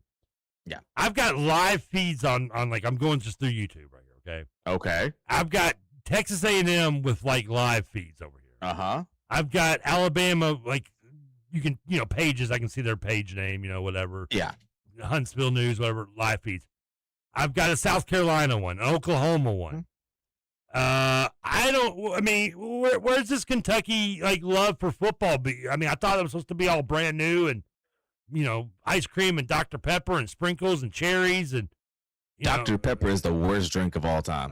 Stop. Oh man, what? Worst drink of all time. What are you, a Pep guy? Hands down, Dr. Pepper's terrible. Oh, you are no. Seriously? Yes. What's your go-to soda? All right, I don't drink sugar and stuff, so you're gonna hate on it, and that's perfectly fine. Mine's 0 sugar Pepsi. Like I don't drink. I will. Well, since you don't drink sugar, we'll just say like Pepsi. Yeah, Pepsi. Pepsi is the most disgusting thing made to man since like the diarrhea that you get from Taco Bell. Like that is. Speaking of that, you drink. You're a Pepsi guy. I'm a Pepsi guy. It tastes a lot better than zero sugar Coke, and it tastes. Well, a lot better first of all, your problem is you're not drinking sugar. Of course, we're supposed to have sugar. No, I'll get my sugar. You sleep out of the 4 hours a day. Like, what? If you're not on sugar, what kind of cocaine are you on, dude? I mean, there's no way. Wait a second. I sleep 5 hours a day. Sometimes, and you're not taking 3. sugar. Like maybe not drinking it, but you're snorting. I mean, you're doing something, dude. There's no way you're up that much, and you're not drinking sugar or caffeine. I guess you're drinking caffeine, but no sugar. Yeah, I mean, I'm drinking Ghost energy drinks. Like that's caffeine, but those are zero sugar though too. Well, if you're drinking that much caffeine, does it ever occur to you like, what the bleep? Let's just have some sugar too. No, like, what do you have against sugar? I don't like it. It doesn't. What did it do to you? Was there a stripper named Sugar that took your money and you're mad? But that's between me and Sugar. Don't worry about what she did. I thought she liked me. Damn it. She said we were going to be friends. She took my wallet and left me. She said we were going to go on a real date, but then the song ended and I had to pay for a new dance, and then we forgot to talk about it. And then she Not left that I've been me. down this road before. Right, Trevor, I'm sitting here looking in my kitchen, and I have a 4-gallon thing of water, and that's all I pretty much drink. I drink 1 soda a day. And that soda's zero Coke or zero sugar Pepsi. Pepsi. Ugh, Pepsi. Ugh. It's like Dr. Pepper lover. Be quiet. Listen, Stop it. Here's the Dr. Pepper is like one of the only, because I'm used to drinking like Mel Yellow or Sprite. Yeah. A lot of my friends used to claim that I was soda racist because I only drink like white and clear sodas. Like, but I do drink Coke on occasion, so I've dipped my toe into the darkness. And then, I do like Dr. Pepper. Mr. Pibb is good too still. Like those, I'm a Coke guy. And I don't mean that, I mean soda.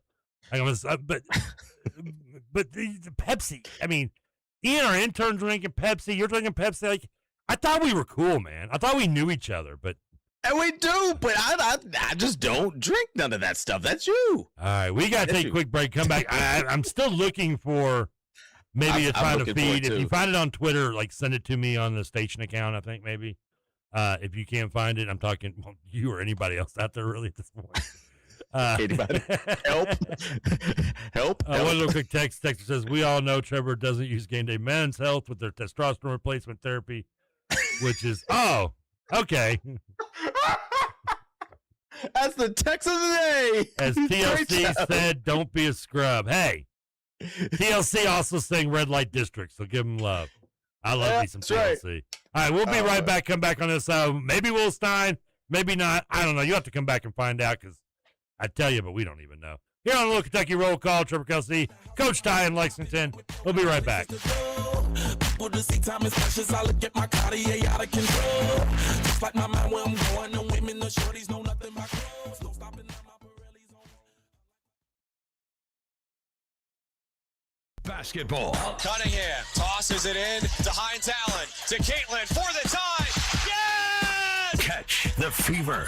Caitlin near the logo launches a three. Buries it. The Indiana Fever. CC eyes the rim. Dribbles left. Shoots over area fed. It's good. Follow the Indiana Fever all season long. I gotta have more fever. On the Big X Sports Radio. Honey Baked Ham in New Albany is the perfect spot for a healthy alternative to fast food. They provide a variety of freshly made sandwiches, as well as salads and delicious soups. And you can dine in or take it to go. They also have many dinner options such as ham, turkey, frozen sides, and desserts, which provide a complete meal. Catering is also available for small groups or large gatherings. Call Honey Baked Ham today, 812-941-9426, or visit them, 3602 North Gate Court, Suite 23 in New Albany. Attention Hoosier sports fans, a critical shortage of referees is affecting high school sports all across our state. Without enough officials, JV and freshman games are being rescheduled or canceled. Even varsity sports like softball and soccer are being impacted. Without officials, student-athletes miss the opportunity to learn and grow. Schools don't get the chance to compete. Communities don't have a place to gather as one. That's why we need your help. I'm Brian Lewis, Assistant Commissioner of the IHSAA, and I oversee contest officials in Indiana. And I'm Carmen Hawk, and I've been officiating high school sports for the IHSAA for over 25 years. Without officials, there are no high school sports, period. Fans, this is it. It's your time to get off the bench and get in the game. Visit IHSAA.org and click Become an Official to get started. Our Hoosier communities need you.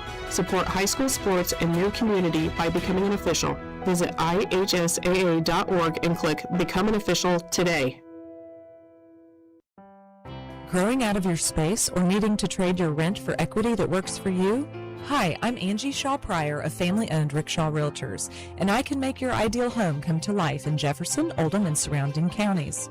Rickshaw Realtors has been serving the area for over 3 decades. You'll be carried away by our professional services. Call me, Angie Shaw Pryor, Rickshaw Realtors, 502-821-0101, 502-821-0101. When design is key to your landscape project, give Walnut Ridge Landscape and Design a call at 812-288-6691. Walnut Ridge has more experience than any landscape company in the area. Remember, Walnut Ridge Landscape and Design. When design is key to your project and you want the most experienced landscaping company in the area. Give Walnut Ridge a call at 812-288-6691. Walnut Ridge Landscape and Design. When design is key. The Big X Sports Radio Golf Cards are back.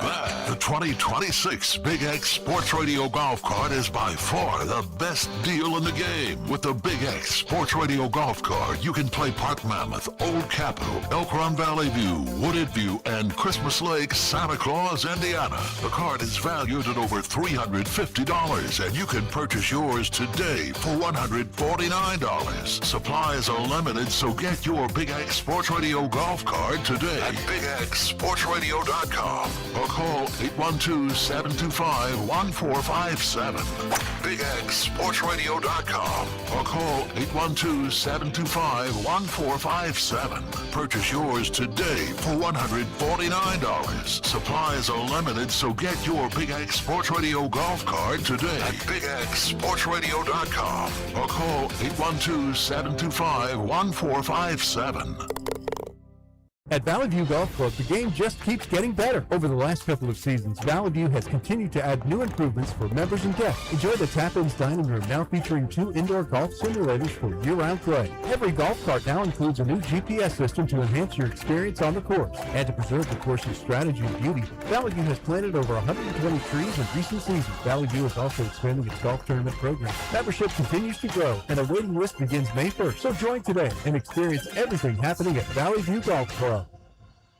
Looking for quality furniture and dependable moving services from people you can trust? Then visit Corbin's Furniture and Moving Company in Radcliffe, Kentucky. Family owned and operated for more than 50 years, Corbin has built a reputation for honesty, value, and personal service. Mrs. Corbin, now 94 years young, and Carl continue the tradition of taking care of customers every day. Conveniently located on 31W in Radcliffe, call 270-352-0601. Mention you heard this ad and save 10%. Corbin's Furniture and Moving Company, a name you can trust and a name you already know.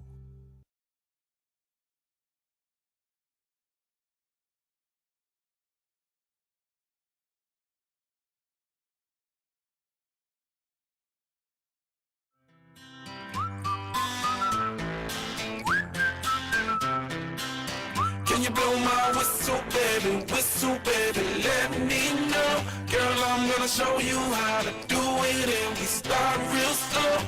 You just put your lips together and you come real close. Can you blow my whistle, baby, here we go.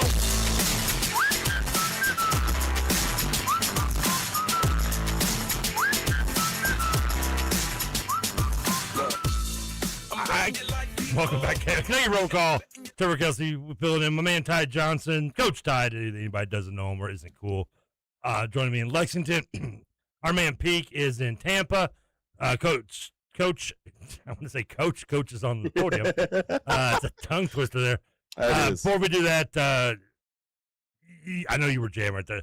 Like that is the current, like I want to say new, but that song's probably like 20 years old now, isn't it? It might be old enough to have a kid, legal enough to drink at this point. What song was it? Whistle by Florida. Oh, okay, yeah. But they can have a drink. That's another one where I look back and like is it lame? Yeah. Is it catchy? Yeah. Is it funny? Yeah. It's a fun pop song, unlike like the slow molasses Billie Eilish crap I have to sit through nowadays. It's considered pop. Like, it just makes me want to run to the toaster and jump in a tub. It's like I don't want to hear. I want fun. I want fun songs, even if it does have mom in the front seat talking about BJ's. It's called whistling. I don't care. I still want fun. Ty, we're gonna go real quick over here. We're gonna join Coach Stein, another coach, in here live. So we're in progress. There's no video actually. I'm just getting a beach, which is kind of fun. It's kind of wild, but it's talking. So for the Kentucky fans out there, I'm gonna put it on the YouTube. I'm gonna take us off screen here for just a second. But here's Coach Will Stein talking to media right now. Currently, maybe we'll get a question from P or Roush. Doubt it. Down in Kentucky, live down in Tampa with SEC Media Days. Is a privilege that our players and coaches will not take for granted. My coordinators, Joe Sloan, Jay Bateman, Parker Fleming, along with my head strength and conditioning coach, Brandon Roberts, have all done a phenomenal job of instilling these DNA traits into every single player. Kentucky football has a cast of new characters, including me. What happened in the past has zero to do with the future. Our players and coaches have worked extremely hard up to this point to put a team on the field that Big Blue Nation will be proud of. It's my mission to create, develop, and maintain championship-level standards at the University of Kentucky. And like I said in my opening press conference when I was hired, I didn't take the job to be closer to my family. I didn't take the job because my dad played at UK. I took the job to win, and to win at championship levels. Our process has to be elite from top down for that to happen. There's still tons of work ahead, but that's where you really found out what you're made of. We have 47 days until we kick off against a great opponent in Youngstown State. It's 1 p.m. in front of the best fans in college football. Inside Kroger Field. I'm excited, so excited about the 2026 Kentucky Wildcats. So with that, I'll open it up to questions. All right, thank you, Coach Stein. If you have questions, Tommy, Jalen, or Kalen will get to you. Tommy, come on up right here in the middle. Robert, right there in the middle. Straight in front of it. Come. Robert Sessler, the Bryan College Station Eagle. I'd like to know, what did you learn at Lake Travis to prepare you for where you're at today, and what maybe you learned about University of Texas football and maybe even Texas A&M? Yeah, I mean, one of the great joys of my life was spending 2 years with Hank Carter at Lake Travis High School in Austin, Texas. It taught me how to call plays. I was put in a situation where they had already won 6 titles, I believe, up to that point. A coaching staff that was veteran and seasoned, that knew what winning looked like, and they took a young 28-year-old know-it-all offensive coordinator in from the University of Texas into their staff. It taught me that you can be normal and still coach football. You can have a family, you can have a life outside of football when you can. That brotherhood is still a part of the coaching world that still exists. And so I'm forever grateful for my time at Lake Travis. Obviously being a Texas high school football coach for 2 years, it truly is religion in that state. Coached at Texas for 3 seasons and never got a chance to face off against Texas A&M, but we had our state qualifying or state tournament for 7-on-7 on A&M's campus, and just remember how giant their stadium was when I went over there, and got nothing but respect for that state, the football that's played in that state, and specifically Lake Travis. Okay, we'll stay over in that same section, right in the middle. Jerry Humphrey III, AL.com. Coach, being one of 6 total newcomers in the SEC, what kind of separates you from the other new coaches in the conference, and what would you say is the best advice you ever got from Dan Lanning? I mean, I can't speak on what anybody else is doing in our league. I'm really focused on us as a team, us as a program, building this thing the right way. But Dan is, one of the most consistent people I've ever been around. He's relentless in recruiting. He's a phenomenal coach. He's always growth mindset oriented, and there's a reason he's been really successful because of those attributes. Okay, we'll go over to our right coach over on the far side. Thanks. Hey, Coach, back here, Eddie Pels with AP. A lot of people in college football look over at Indiana. They see a massive turnaround there. You can pick how you want to, what you want to answer, but does it take like having a Mark Cuban come dump a bunch of money into your program to get good real fast? Or, you know, what do you think the ingredients are to making a huge turnaround? I mean, there's a lot of factors in winning and losing at this level. I can't speak on Indiana specifically in terms of their processes or who they have backing them or how they recruit or coach, but I do know facing them twice last year, they were extremely disciplined.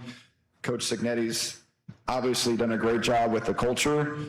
They had the first overall pick playing quarterback for them. That helps. I think they had 8 other guys drafted, maybe 2 other guys in the first round. So you look back in the history of the winners of the national championship, they typically have the most guys drafted. Ohio State in 24 faced them. I think they had about 16 guys. Michigan the year prior had about 16.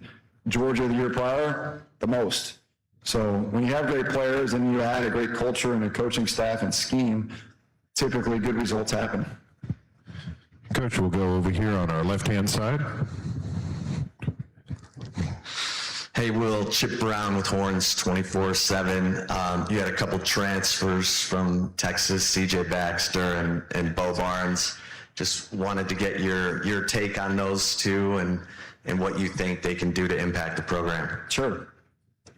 I'm sure you know them personally as well, but both phenomenal people, number one. I've been very impressed with CJ, just from a mentality standpoint, what he's brought to our offense, a veteran leadership, a guy that's played at a really high level, obviously dealt with some injuries, but something I'm really excited about. I mean, running back is a core position on our team. The best teams I've been on have been able to run the football, and so excited about him, what he's bringing, not only on the field, but off the field. Then Bo's got, I mean, crazy talent. You know, he's got the height, weight, speed for the position. I think it's just a matter of, like, building him up, giving him belief that he can go out there and play at a high level, and been very pleased with Jay Bateman, my defensive coordinator, what he's been able to do with our backers, which is a younger core, but I think very talented. So both have done a tremendous job so far, and looking forward to see what they do for us this fall. Coach, we'll go to our immediate right, and just on the aisle. Hey, Coach. You're listening to Coach Will Stein live at SEC Media Days in Tampa. Upgrade in talent at the offensive line, and you brought in a lot of players with a lot of starts at high-level football. Just what's your expectations for the offensive line this year? I mean, the expectation for every position group is to play really well, but very excited about them. Very. You know, the last 3 seasons I've been fortunate to have 3 elite offensive lines with draft picks and Joe Moore Award finalists, and this group in particular is as talented as I've been around, all the way across the board. You know, we did bring in guys with a lot of experience, height, physicality, size. The big blue wall is something that is talked about constantly within our program. The legacy of Coach Schlarman, what he was able to do as a player and the coach of Kentucky, is on our walls in our building. And so to be able to run the football when it matters in November, when games are of the utmost importance, you have to have an offensive line. You know, people talk about all the quarterback play that I've been a part of the last really 4 seasons, but look at the O-lines that we've had. There's a reason why there's good quarterback play. Yes, those kids have played really well in the heat of the moment, but the offensive line has protected them, and we've been able to control the line of scrimmage running the football. So excited about Lance, Tegra, Colton, Olas, Malachi, Mark, Jordan, Max Anderson. We got a whole slew of guys up there that I feel like we can play winning football with. Coach, we're going to go in this section right in front of me, about 3 rows back. Kurt. Hey, Will, Kurt Bowles from the Houston Chronicle. You mentioned the running game, how important it is in your philosophy. Do you feel like, though, it's taken a backseat to passing game as a trend in college football, and are running backs slightly devalued in the NIL market? I definitely don't think that it's taken a back seat. I mean, you just got to watch who won it last year, right? Indiana's run the ball in the championship game. It's not like Fernando had some crazy stats. You know, Miami's got that big back and the big offensive line controlling the line of scrimmage. So I just go back to, like, what just happened. And I think we have a narrative out there that everything's about air yards and throwing it as far as you can. It's about first down success rate. You have to get first downs. Have to, right? That is critical. Points per possession is huge. Are you scoring when you have the football? That's huge. Turnover margin and explosive plays, right? Those things, to me, win and lose football games. So is the running back market devalued? I mean, the best ones in the country are making a ton of money. So I think it's a lot like the NFL. You know, you got the Ezekiel Elliott's of the world when he was making a crazy deal, or these, you know, Jahmyr Gibbs, all these like premier players in the league, they're getting paid. I mean, so are the kids playing running back in college football. You know, I had to have 5 running backs last year, and we were able to run the ball and throw the ball, and that's what I'm expecting to be able to do here at Kentucky, is be able to control the line of scrimmage, run the football, because ultimately it gets cold, and quarterbacks and receivers, you know, and get a little cold fingers, you know, you got to be able to hand the ball off. You got to be able to call and haul run, go block it up, and go get 4 or 5 yards. You have to. Coach, we're going to go back over here on our right-hand side on the aisle. Hey, Will, Adam Luckett, Kentucky Sports Radio. You said you came here because you can believe you can win here. Why is that? Kentucky historically has fought against a narrative, against perception. Why do you think you can win big here?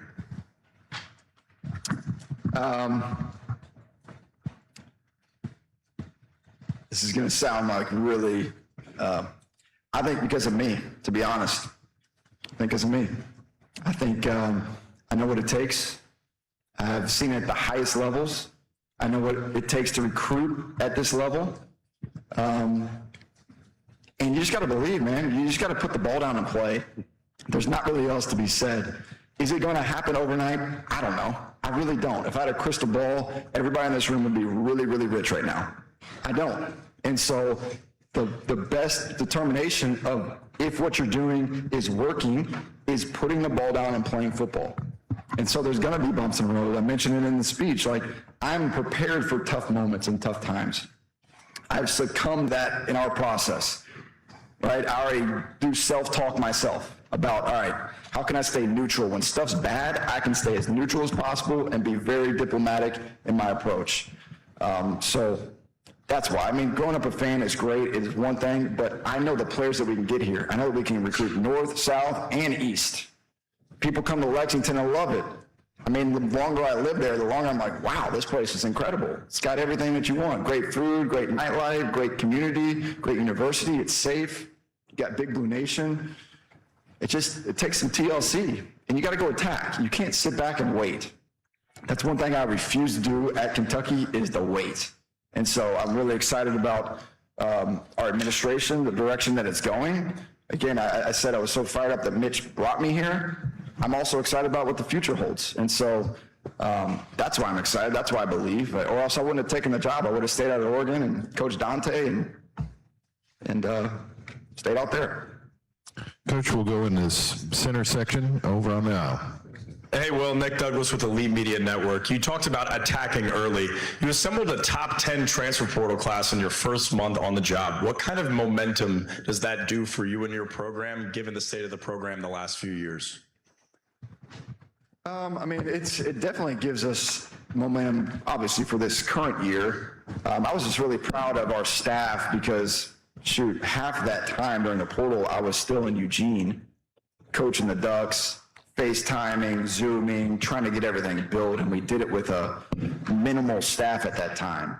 So, I mean, I think it shows that our process works and how we recruit, how we acquire talent, how we retain talent.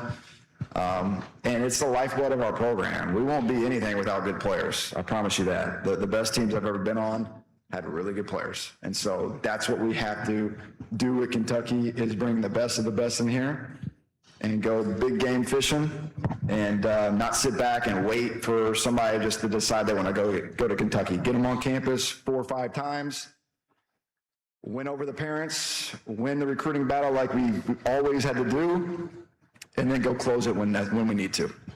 We have time for two more. We'll start over on our right-hand side, over here to the right. Coach, second row. Hey, Coach. Steve Moulton, 97.7 ESPN The Zone out of Huntsville, Alabama. I wanted you to speak to the quarterback room in particular and Kenny, and where do you think he is heading into the fall?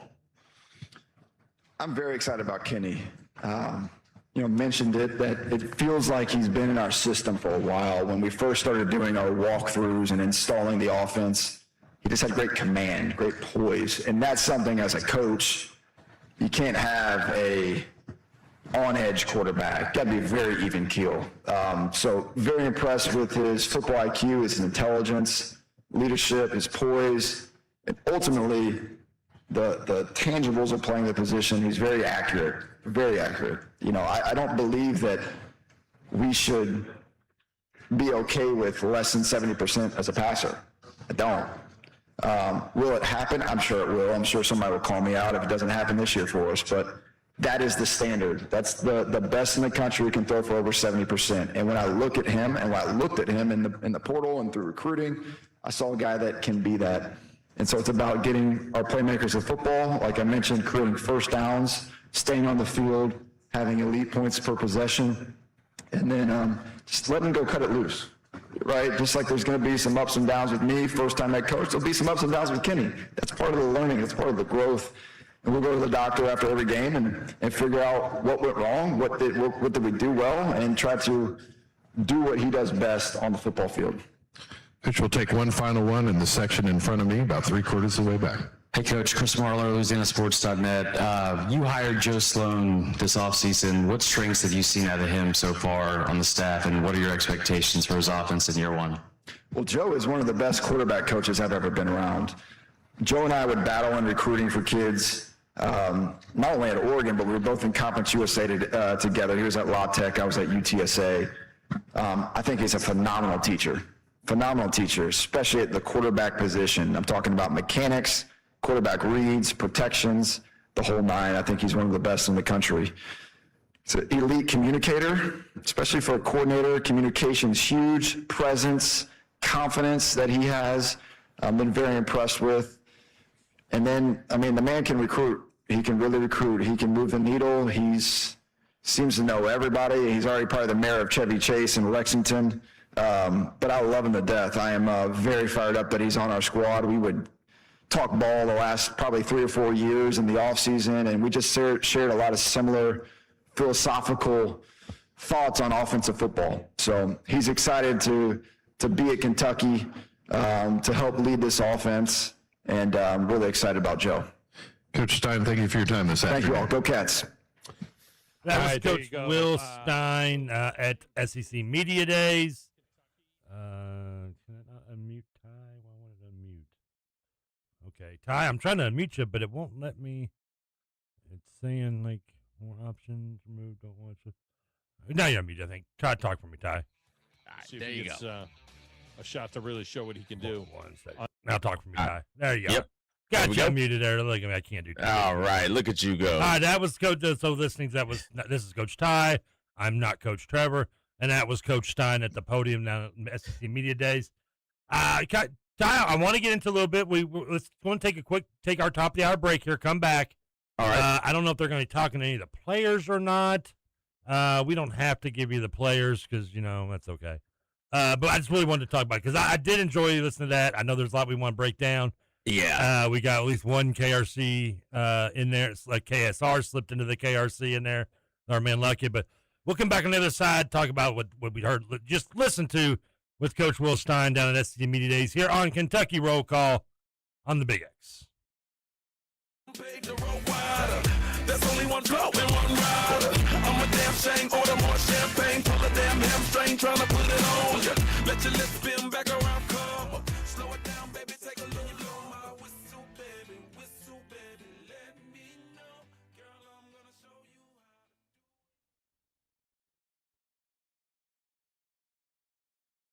how. Only locally owned sports talk. The Big X. AM 1450 and 96.1 FM. WXVW Jeffersonville. W241CK Jeffersonville. Hello, I'm Todd Metter, President and Founder of TKM Financial Services here in Louisville. Listen to my live local call-in show Wednesdays from 6 to 7 p.m. on 970. A Nickel on a Plan Finance Show is real talk about all things money, done with a musical twist. Tune in and join in as we talk markets, investment strategies, and more. To schedule a free consultation, go to tkmfsllc.com or call 450-PLAN, that's 450-7526. TKM Financial Services, comprehensive in approach, client first in nature.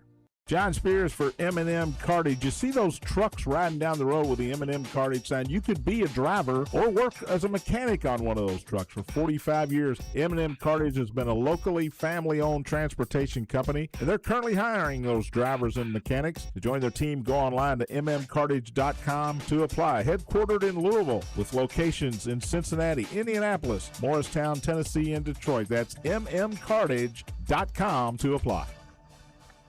Honey Baked Ham in New Albany is the perfect spot for a healthy alternative to fast food. They provide a variety of freshly made sandwiches, as well as salads and delicious soups. And you can dine in or take it to go. They also have many dinner options such as ham, turkey, frozen sides, and desserts, which provide a complete meal. Catering is also available for small groups or large gatherings. Call Honey Baked Ham today, 812-941-9426, or visit them, 3602 North Cape Court, Suite 23 in New Albany. The Mike Rutherford Show is brought to you by Everything Concealed Carry, in the heart of J-Town, where you'll always get your best shot at a great deal. Looking for quality furniture and dependable moving services from people you can trust? Then visit Corbin's Furniture and Moving Company in Radcliffe, Kentucky. Family owned and operated for more than 50 years, Corbin has built a reputation for honesty, value, and personal service. Mrs. Corbin, now 94 years young, and Carl continue the tradition of taking care of customers every day. Conveniently located on 31W in Radcliffe, call 270-352-0601. Mention you heard this ad and save 10%. Corbin's Furniture and Moving Company, a name you can trust and a name you already know. You've heard the phrase, throw the book at him. Well, Mike is the lawyer that wrote the book. Insurance companies know his name, and they know one thing usually follows it: results. If you've been injured in an accident, don't take on the insurance company alone. Call Mike at the Schaefer Law Office. Call 502-584-9511. That's 502-584-9511. Or visit MikeSchaeferLaw.com. Mike with the Schaefer Law Office, the lawyer that wrote the book. Louisville's longest-running pro sports team is back. Louisville Bats Baseball at Louisville Slugger Field. Family-friendly entertainment at budget-friendly prices. See future Cincinnati Reds in action. To plan your day at the ballpark, visit batsbaseball.com. Check the back seat. All right, come here. Check the back seat. Gets in your head, right? Good. Because every year, dozens of children are forgotten in the backseat of a car by a parent or caregiver. All never thought it could happen to them. A message from NHTSA and the Ad Council.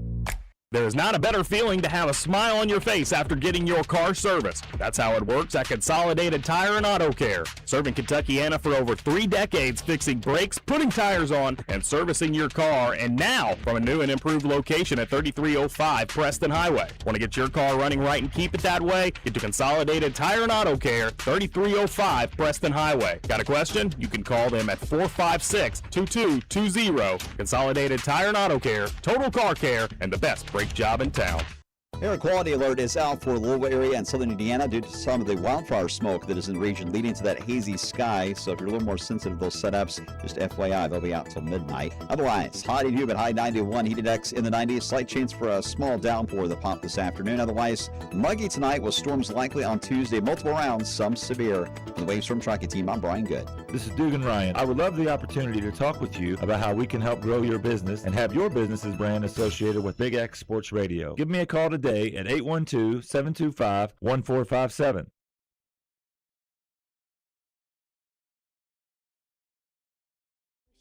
Well, don't ask me, I'll never tell. I looked to you as it fell, and now you're in my way. I trade my soul for a wish, pennies and dimes for a kiss. I wasn't looking for this, but now you're in my way. Your style was holding, ripped jeans, skin was showing. Hot night, wind was blowing. Where you think you're going, baby? Hey, I just make it. Welcome back to Kentucky Roll Call. So here's my number. So call Coach Ty lately. Coach Ty joining me. Kaylee Kazik Carly Rae Jepsen. I couldn't remember her name for a second. I don't know. That was the first. So I only did 4 songs with Florida, and I was like, I need a 5th song for overtime. And that was like the first suggestion on the side little bar. Yeah. Which I don't know how that's connected to blowing the whistle, but hey, I bet you know that, band, don't you? Yeah. Tommy, baby. Yeah. that started the whole viral thing where everybody was doing the videos and. Yep. I got tickle my throat. I need to drink more apple juice. You need to drink some water. Apple juice, baby. It's Kroger brand. You should be supporting it, man. I am, but water's better for you, Trevor. Trevor, we're gonna get you healthy. All right, Bobby man. Boucher. You're drinking the wrong kind of water there. Speaking of Kroger in general, not with an S, but with the singular, which I am guilty of doing, adding the S multiple times. Ty, we just finished listening to your man, your man, not as much my man anymore, Coach Will Stein down in Tampa. What were some of your thoughts from the questions getting to hear Stein in this press conference, in this atmosphere, in this surrounding? The big takeaway was like, when we was texting, it was like when he said, what does Will Stein believe does Will Stein believe he can win big at Kentucky? Why? Mm-hmm. And he says, because of me. Because of me. It's all me. Like right there, that's accountability. He's holding himself to a standard of, hey, listen, if it fails, it's on me. It's on nobody else but me. And I've got to be the one to step up and lead the charge. I just think that he's saying all the right things. Like, as of right now, he's saying all the right things. He's like, one thing that I really took away was he's like, I'm not worried about what everyone else is doing. I'm worried about what my team is doing. And he really, kind of brought that home a lot, just saying, like, I don't know what they're doing. I don't know what their boosters are doing. I know what we're doing, and I'm more focused on what we are doing. He did give us, if you didn't, that's fine. Watched ACC Media Days last week with Coach Brom, and I'm a Brom lover. Brom can do no wrong. If he can walk, if you told me he walked on water, I would believe you. But yet, like, it's press conferences, but he's been down. Listen, not that Will is wet behind the ears. He's been in coaching now for the last couple of years as an OC in Oregon. He was an OC down, as he mentioned, I think, in some of his resume in the press conference. Mm-hmm. Was an OC down at UTSA as well, and then coached in high school down in Texas as well. Of course, from Louisville. Blah blah blah. If you didn't know that, I don't really know why you're listening to a sports show, but that's no here or there. I'm glad you're doing it. I just don't know why you're doing it. They might just love us, Trevor. Yeah. Why can't they just love us? Well, hi, Mom. Dad, and Mrs. Ty Johnson and your parents as well. I'm sure are listening, and maybe your brothers. I don't know, or sisters. I can't remember. Yeah, I know you had siblings. I can't remember which one it was. But anyway. You made me lose complete track of what I was thinking of, and that's not easy. It's actually easy to do, but stop it, Trevor. I remember my point. Brom, if you listened to it last week, he's not going to say anything exciting. Like, he's been listening. This guy played professional football before you were born, which is in the early '90s, so it's not like you're that young. And has been in this circle for longer than Will Stein's probably been born. He's been doing this that long. I mean, so other than the fact he opens every sentence or question with the word well, which if you listen to a Brom press conference, do a shot or a toke every time he says the word well, and you will be hammered or stoned or whatever before 5 minutes is up. But you didn't really get, it's generic answers, which is fine. Yeah. I've always said, like, it's kind of weird. It's like, when it's your coach, that's what you want. When it's the media, it's what you hate. Because we want colorful answers. We want, what do you think about Dan Lanning? He's a D-bag. I'm glad I got out of work. We want that. That's not what Stein said, but, that's what we kind of, we prefer to hear, but, it is what it is.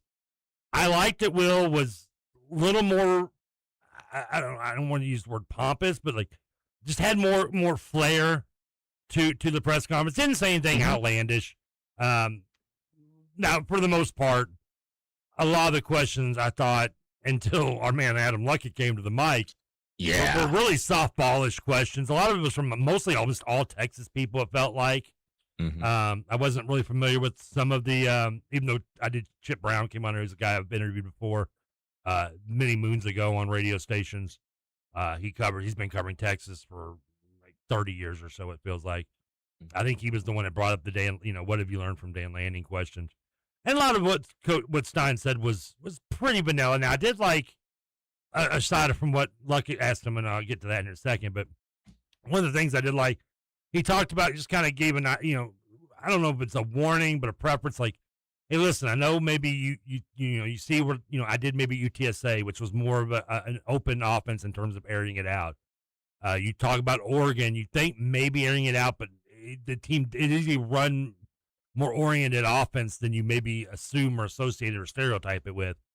And he kind of said, like, he brought up IU, which I jokingly said over the last 6 months or so, that is a blessing and a curse to everyone in the Will Stein area, because you no longer can be like, well, we're going to try to win, but we're going to win. We think we can win, but it's going to be tough. It's SEC. We're Kentucky. And like anybody can just be like, well, Indiana did it. I mean, they turned it around in 2 years. You have no excuse. So he obviously pointed at them, and particularly pointed at them, I thought, in the way they ran the ball, were more, a run offense, control the clock, play good defense. And he made it feel like that's what he wants to do now. That's fine and dandy. But at Kentucky, listen, you can do that. Don't get me wrong. And you can be successful doing it. But you got to have the right guys. You can't just go into it.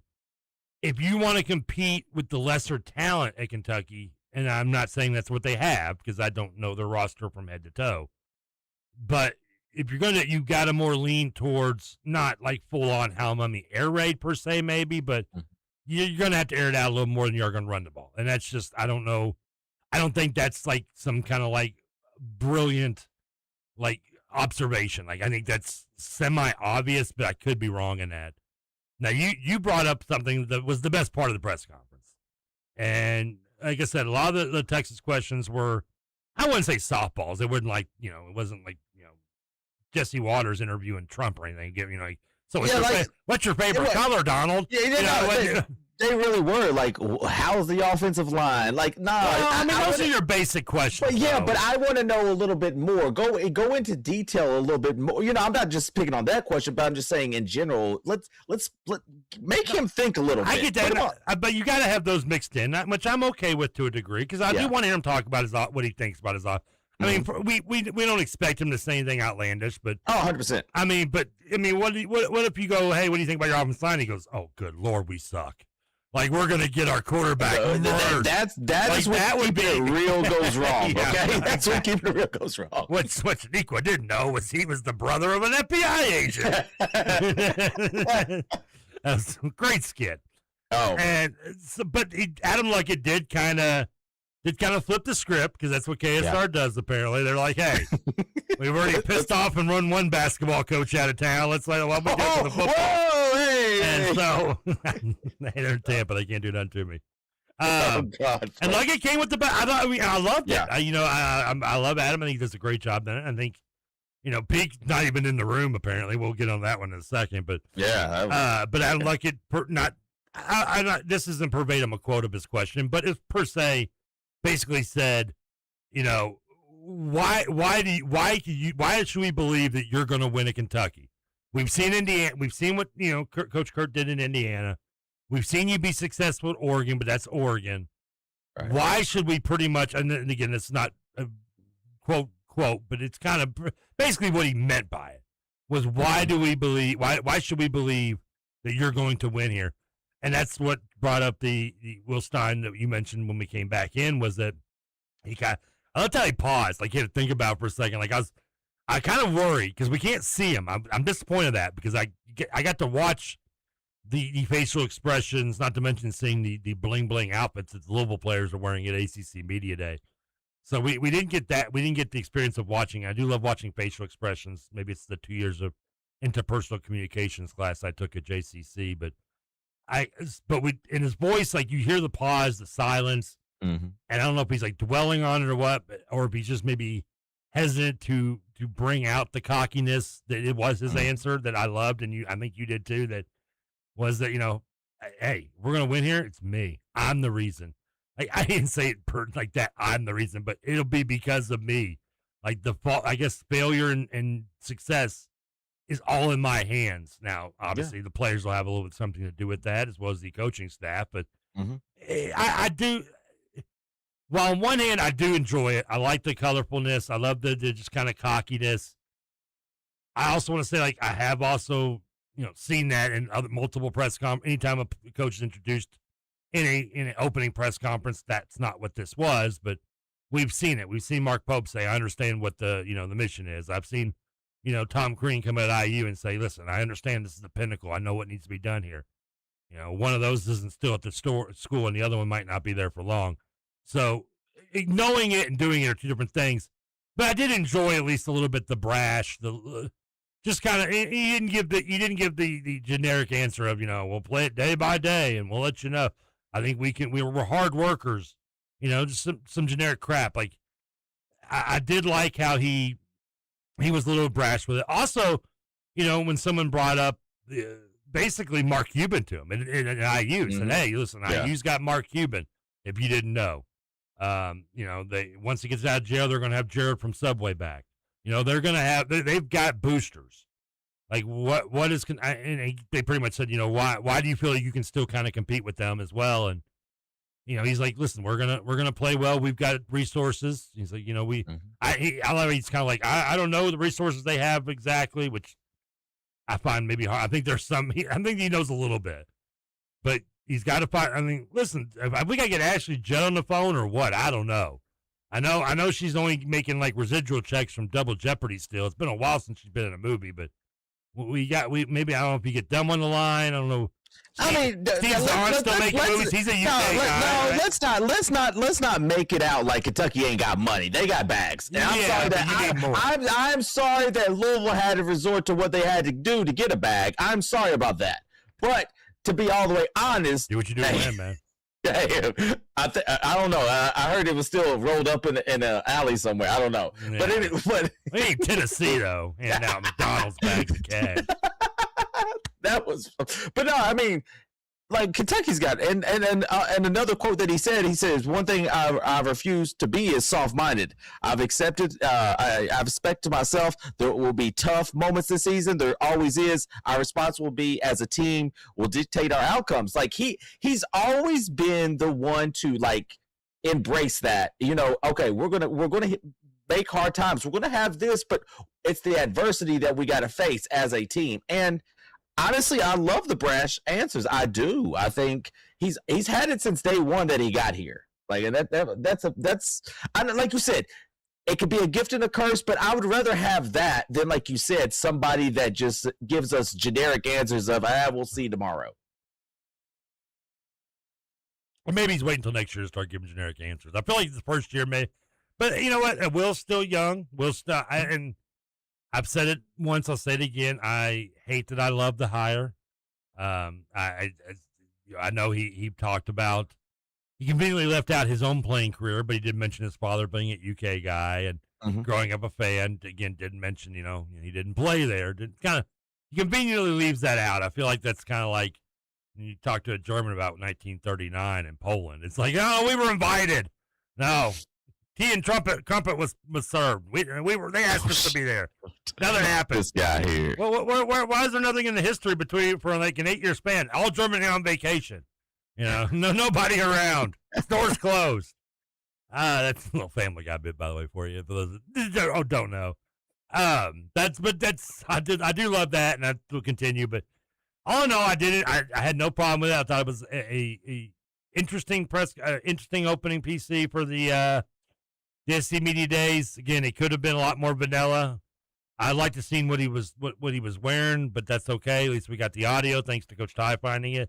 Not that I didn't enjoy watching the calm sands beaches on the. Hey, you saw me. I was chilling. You were laying back. I know. I looked over and you had like your feet up on the table, and you still got that ladies' man thing going on in the background right there with the whatever that is, the waterfall. Hey, do you want me to change it for you? No, I like it. I can change. I like it. In fact, I need you to send me where you got it so I can put one in my room. There you go, buddy. Here you go. Wait, you changed it? What are you, like a Sears background over there? What the hell? Don't worry about what I got over here. How did you change that? Trevor, you're asking too many questions. Now it is the beach. You changed it again? Yeah, we changed it to Trevor. What would you like? Here. Matter of fact, Trevor, I got something for you, buddy. How about you put some porn on that? Hey, how about this? Here you go, Trevor. There you go, buddy. Let's go, Char. For those that don't know, Ty is showing me the TBT game from Saturday in the background, which I assume is what he considers porn at this point in his life. I mean, you got kids. He's like, I'm done. This is the only way I'm getting up. Hey, more than one way. What was that? What did it say? Baby mama visits what? The fake cop. I love. Wait, go back. Yeah, fake cop. No, this is great radio, by the way. Fake cop responds to emergency call. Gets arrested. Hey, and then right below that, we'll go back down one more. How a baby mama visits. Okay, so this dude, right here. What are you watching? Don't worry about. Hey, I'm all into these cop things. It's so funny. Dude, right there was visiting his baby mama. He was on parole. He had a BB gun, and his baby mama called the cops on him and got him arrested for the BB gun. I'm worried. Man, we can have like an intervention or something for you, man. Hey, what else you got on there, man? We got everything on here, man. That's a trio that you did not expect. A replay of the La Familia TBT, how a baby mama got arrested, and what was the other one? A cop was like faking an out. Yeah, a fake cop. Yeah, the fake cop. Fake cop 911. Here you go, Trevor. I'll put Kentucky up there for you. We're in Rupp Arena now. I liked more of the Don Cheadle Ladies Man thing going on. Oh, but Trevor, you ever seen the movie Ladies Man? Yeah. Not the best film, but it does provide the line with, my car doesn't exactly exist. What bus should we be taking to your crib? For a record, that line does not work in the club. Oh, no, or the bar, or a Wendy's, or a Walgreens, or anywhere else you may not. Anywhere there's people, it does not work. Unless you are picking up a girl at a bus stop, that is not a line. I don't even think the bus stop would work. Nope. She said, I'm just waiting for a friend. I was like, you're about to get on the bus.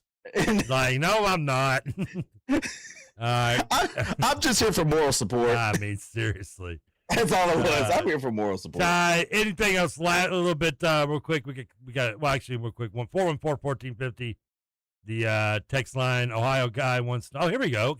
I didn't realize this. You're a WWE guy, right? Yeah. Or now, are you a wrestling guy or a WWE guy? WWE guy. So you're not AEW. You're not. No, I don't really watch AEW too much. I don't watch AEW like that.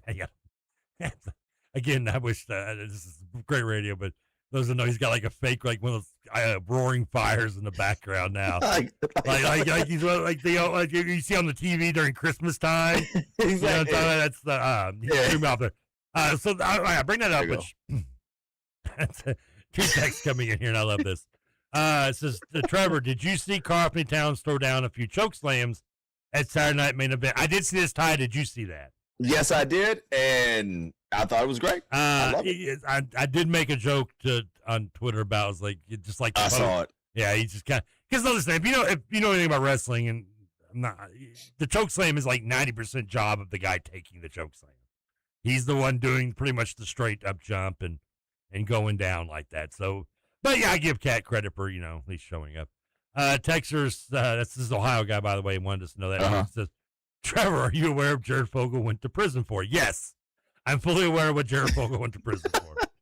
I actually knew somebody at IU when he was there and said he used to rent out like bootleg adult films out of his room to make extra cash. Oh, Lord. So I am but that's why I say when he gets out of prison, if he ever gets out. I don't think he is there, Trevor. He probably won't. He might enjoy it. I don't think he was. Just saying. We just got like 2 minutes left here. One texter says, hey, should he have listened to Chris Rock, Don't Drive with a Mad Woman? You know what he's referencing that? I love Chris Rock. I don't want to get that. I'm sorry. I'm slow today, I guess. Hey. Then again, this is the same person I didn't get the TRT from the TBT to. So Texas like, dude, Chris Rock had some funny songs. Just know that. I mean, anything Bigger and Blacker album. I mean, that I would listen to that CD like straight through. Yeah, 3 days a week. I can quote that one. I do love it. Tex Russell says Will Stein should have just dropped this line. Okay, maybe I'm gonna read this one ahead.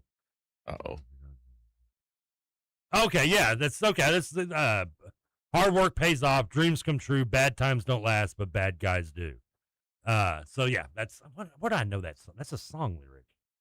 How do I know? Why am I brain farting on that, Stexer?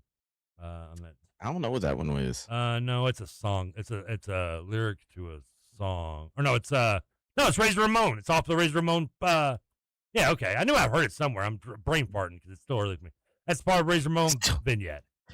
Still, it's almost 2:30. Trevor, still not early. Well, it's still. I've only been up since 11. Oh my gosh, Trevor, I haven't been to sleep. Yeah, well, that's. I don't. Oh my God, I just don't flip over to see your background. Oh, you took off the background. No, you didn't.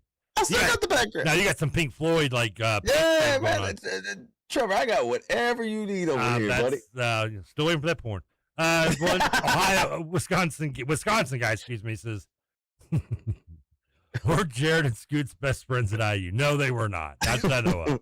That would be funny, though. Jared just kept wanting to friend Scoots because he looked small, but he was like, that was it. One last thing I want to say. We're going to talk about this on Rutherford, I think, at nauseam here in about 5 or 6 minutes, 6, 7 minutes, whatever it is, with the break. Ty, thank you for coming on with us here and all the backgrounds.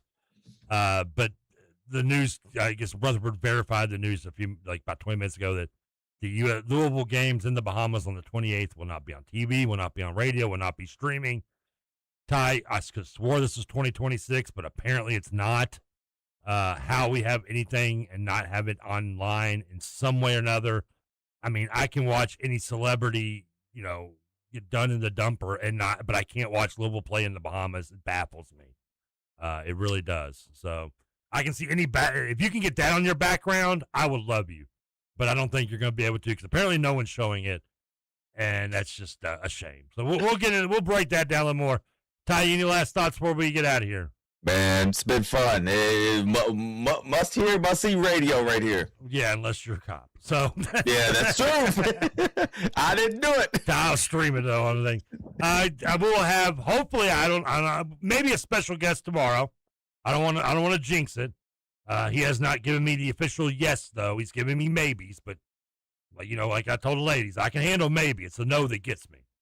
How could somebody say no to that pretty face you got over there?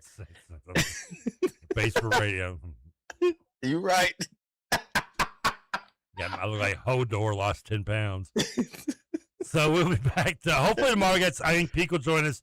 We'll obviously talk more about Will Stein and talk about the tears that was La Familia's loss at historic Freedom Hall tonight. Till then, Ty, have a good nap, good sleep, good rest. We'll talk to you, I guess, on Friday at least. Yep. I'll be back Friday. And I'll be back at least tomorrow with somebody else. If you want to know, tune in. Till then, Kentucky Roll Call. Hey, everybody have a good night. Hey, I told you I don't know what it is. Now you're in my way. I trade my soul for a wish. Pennies and dimes for a kiss. I wasn't looking for this, but now you're in my way.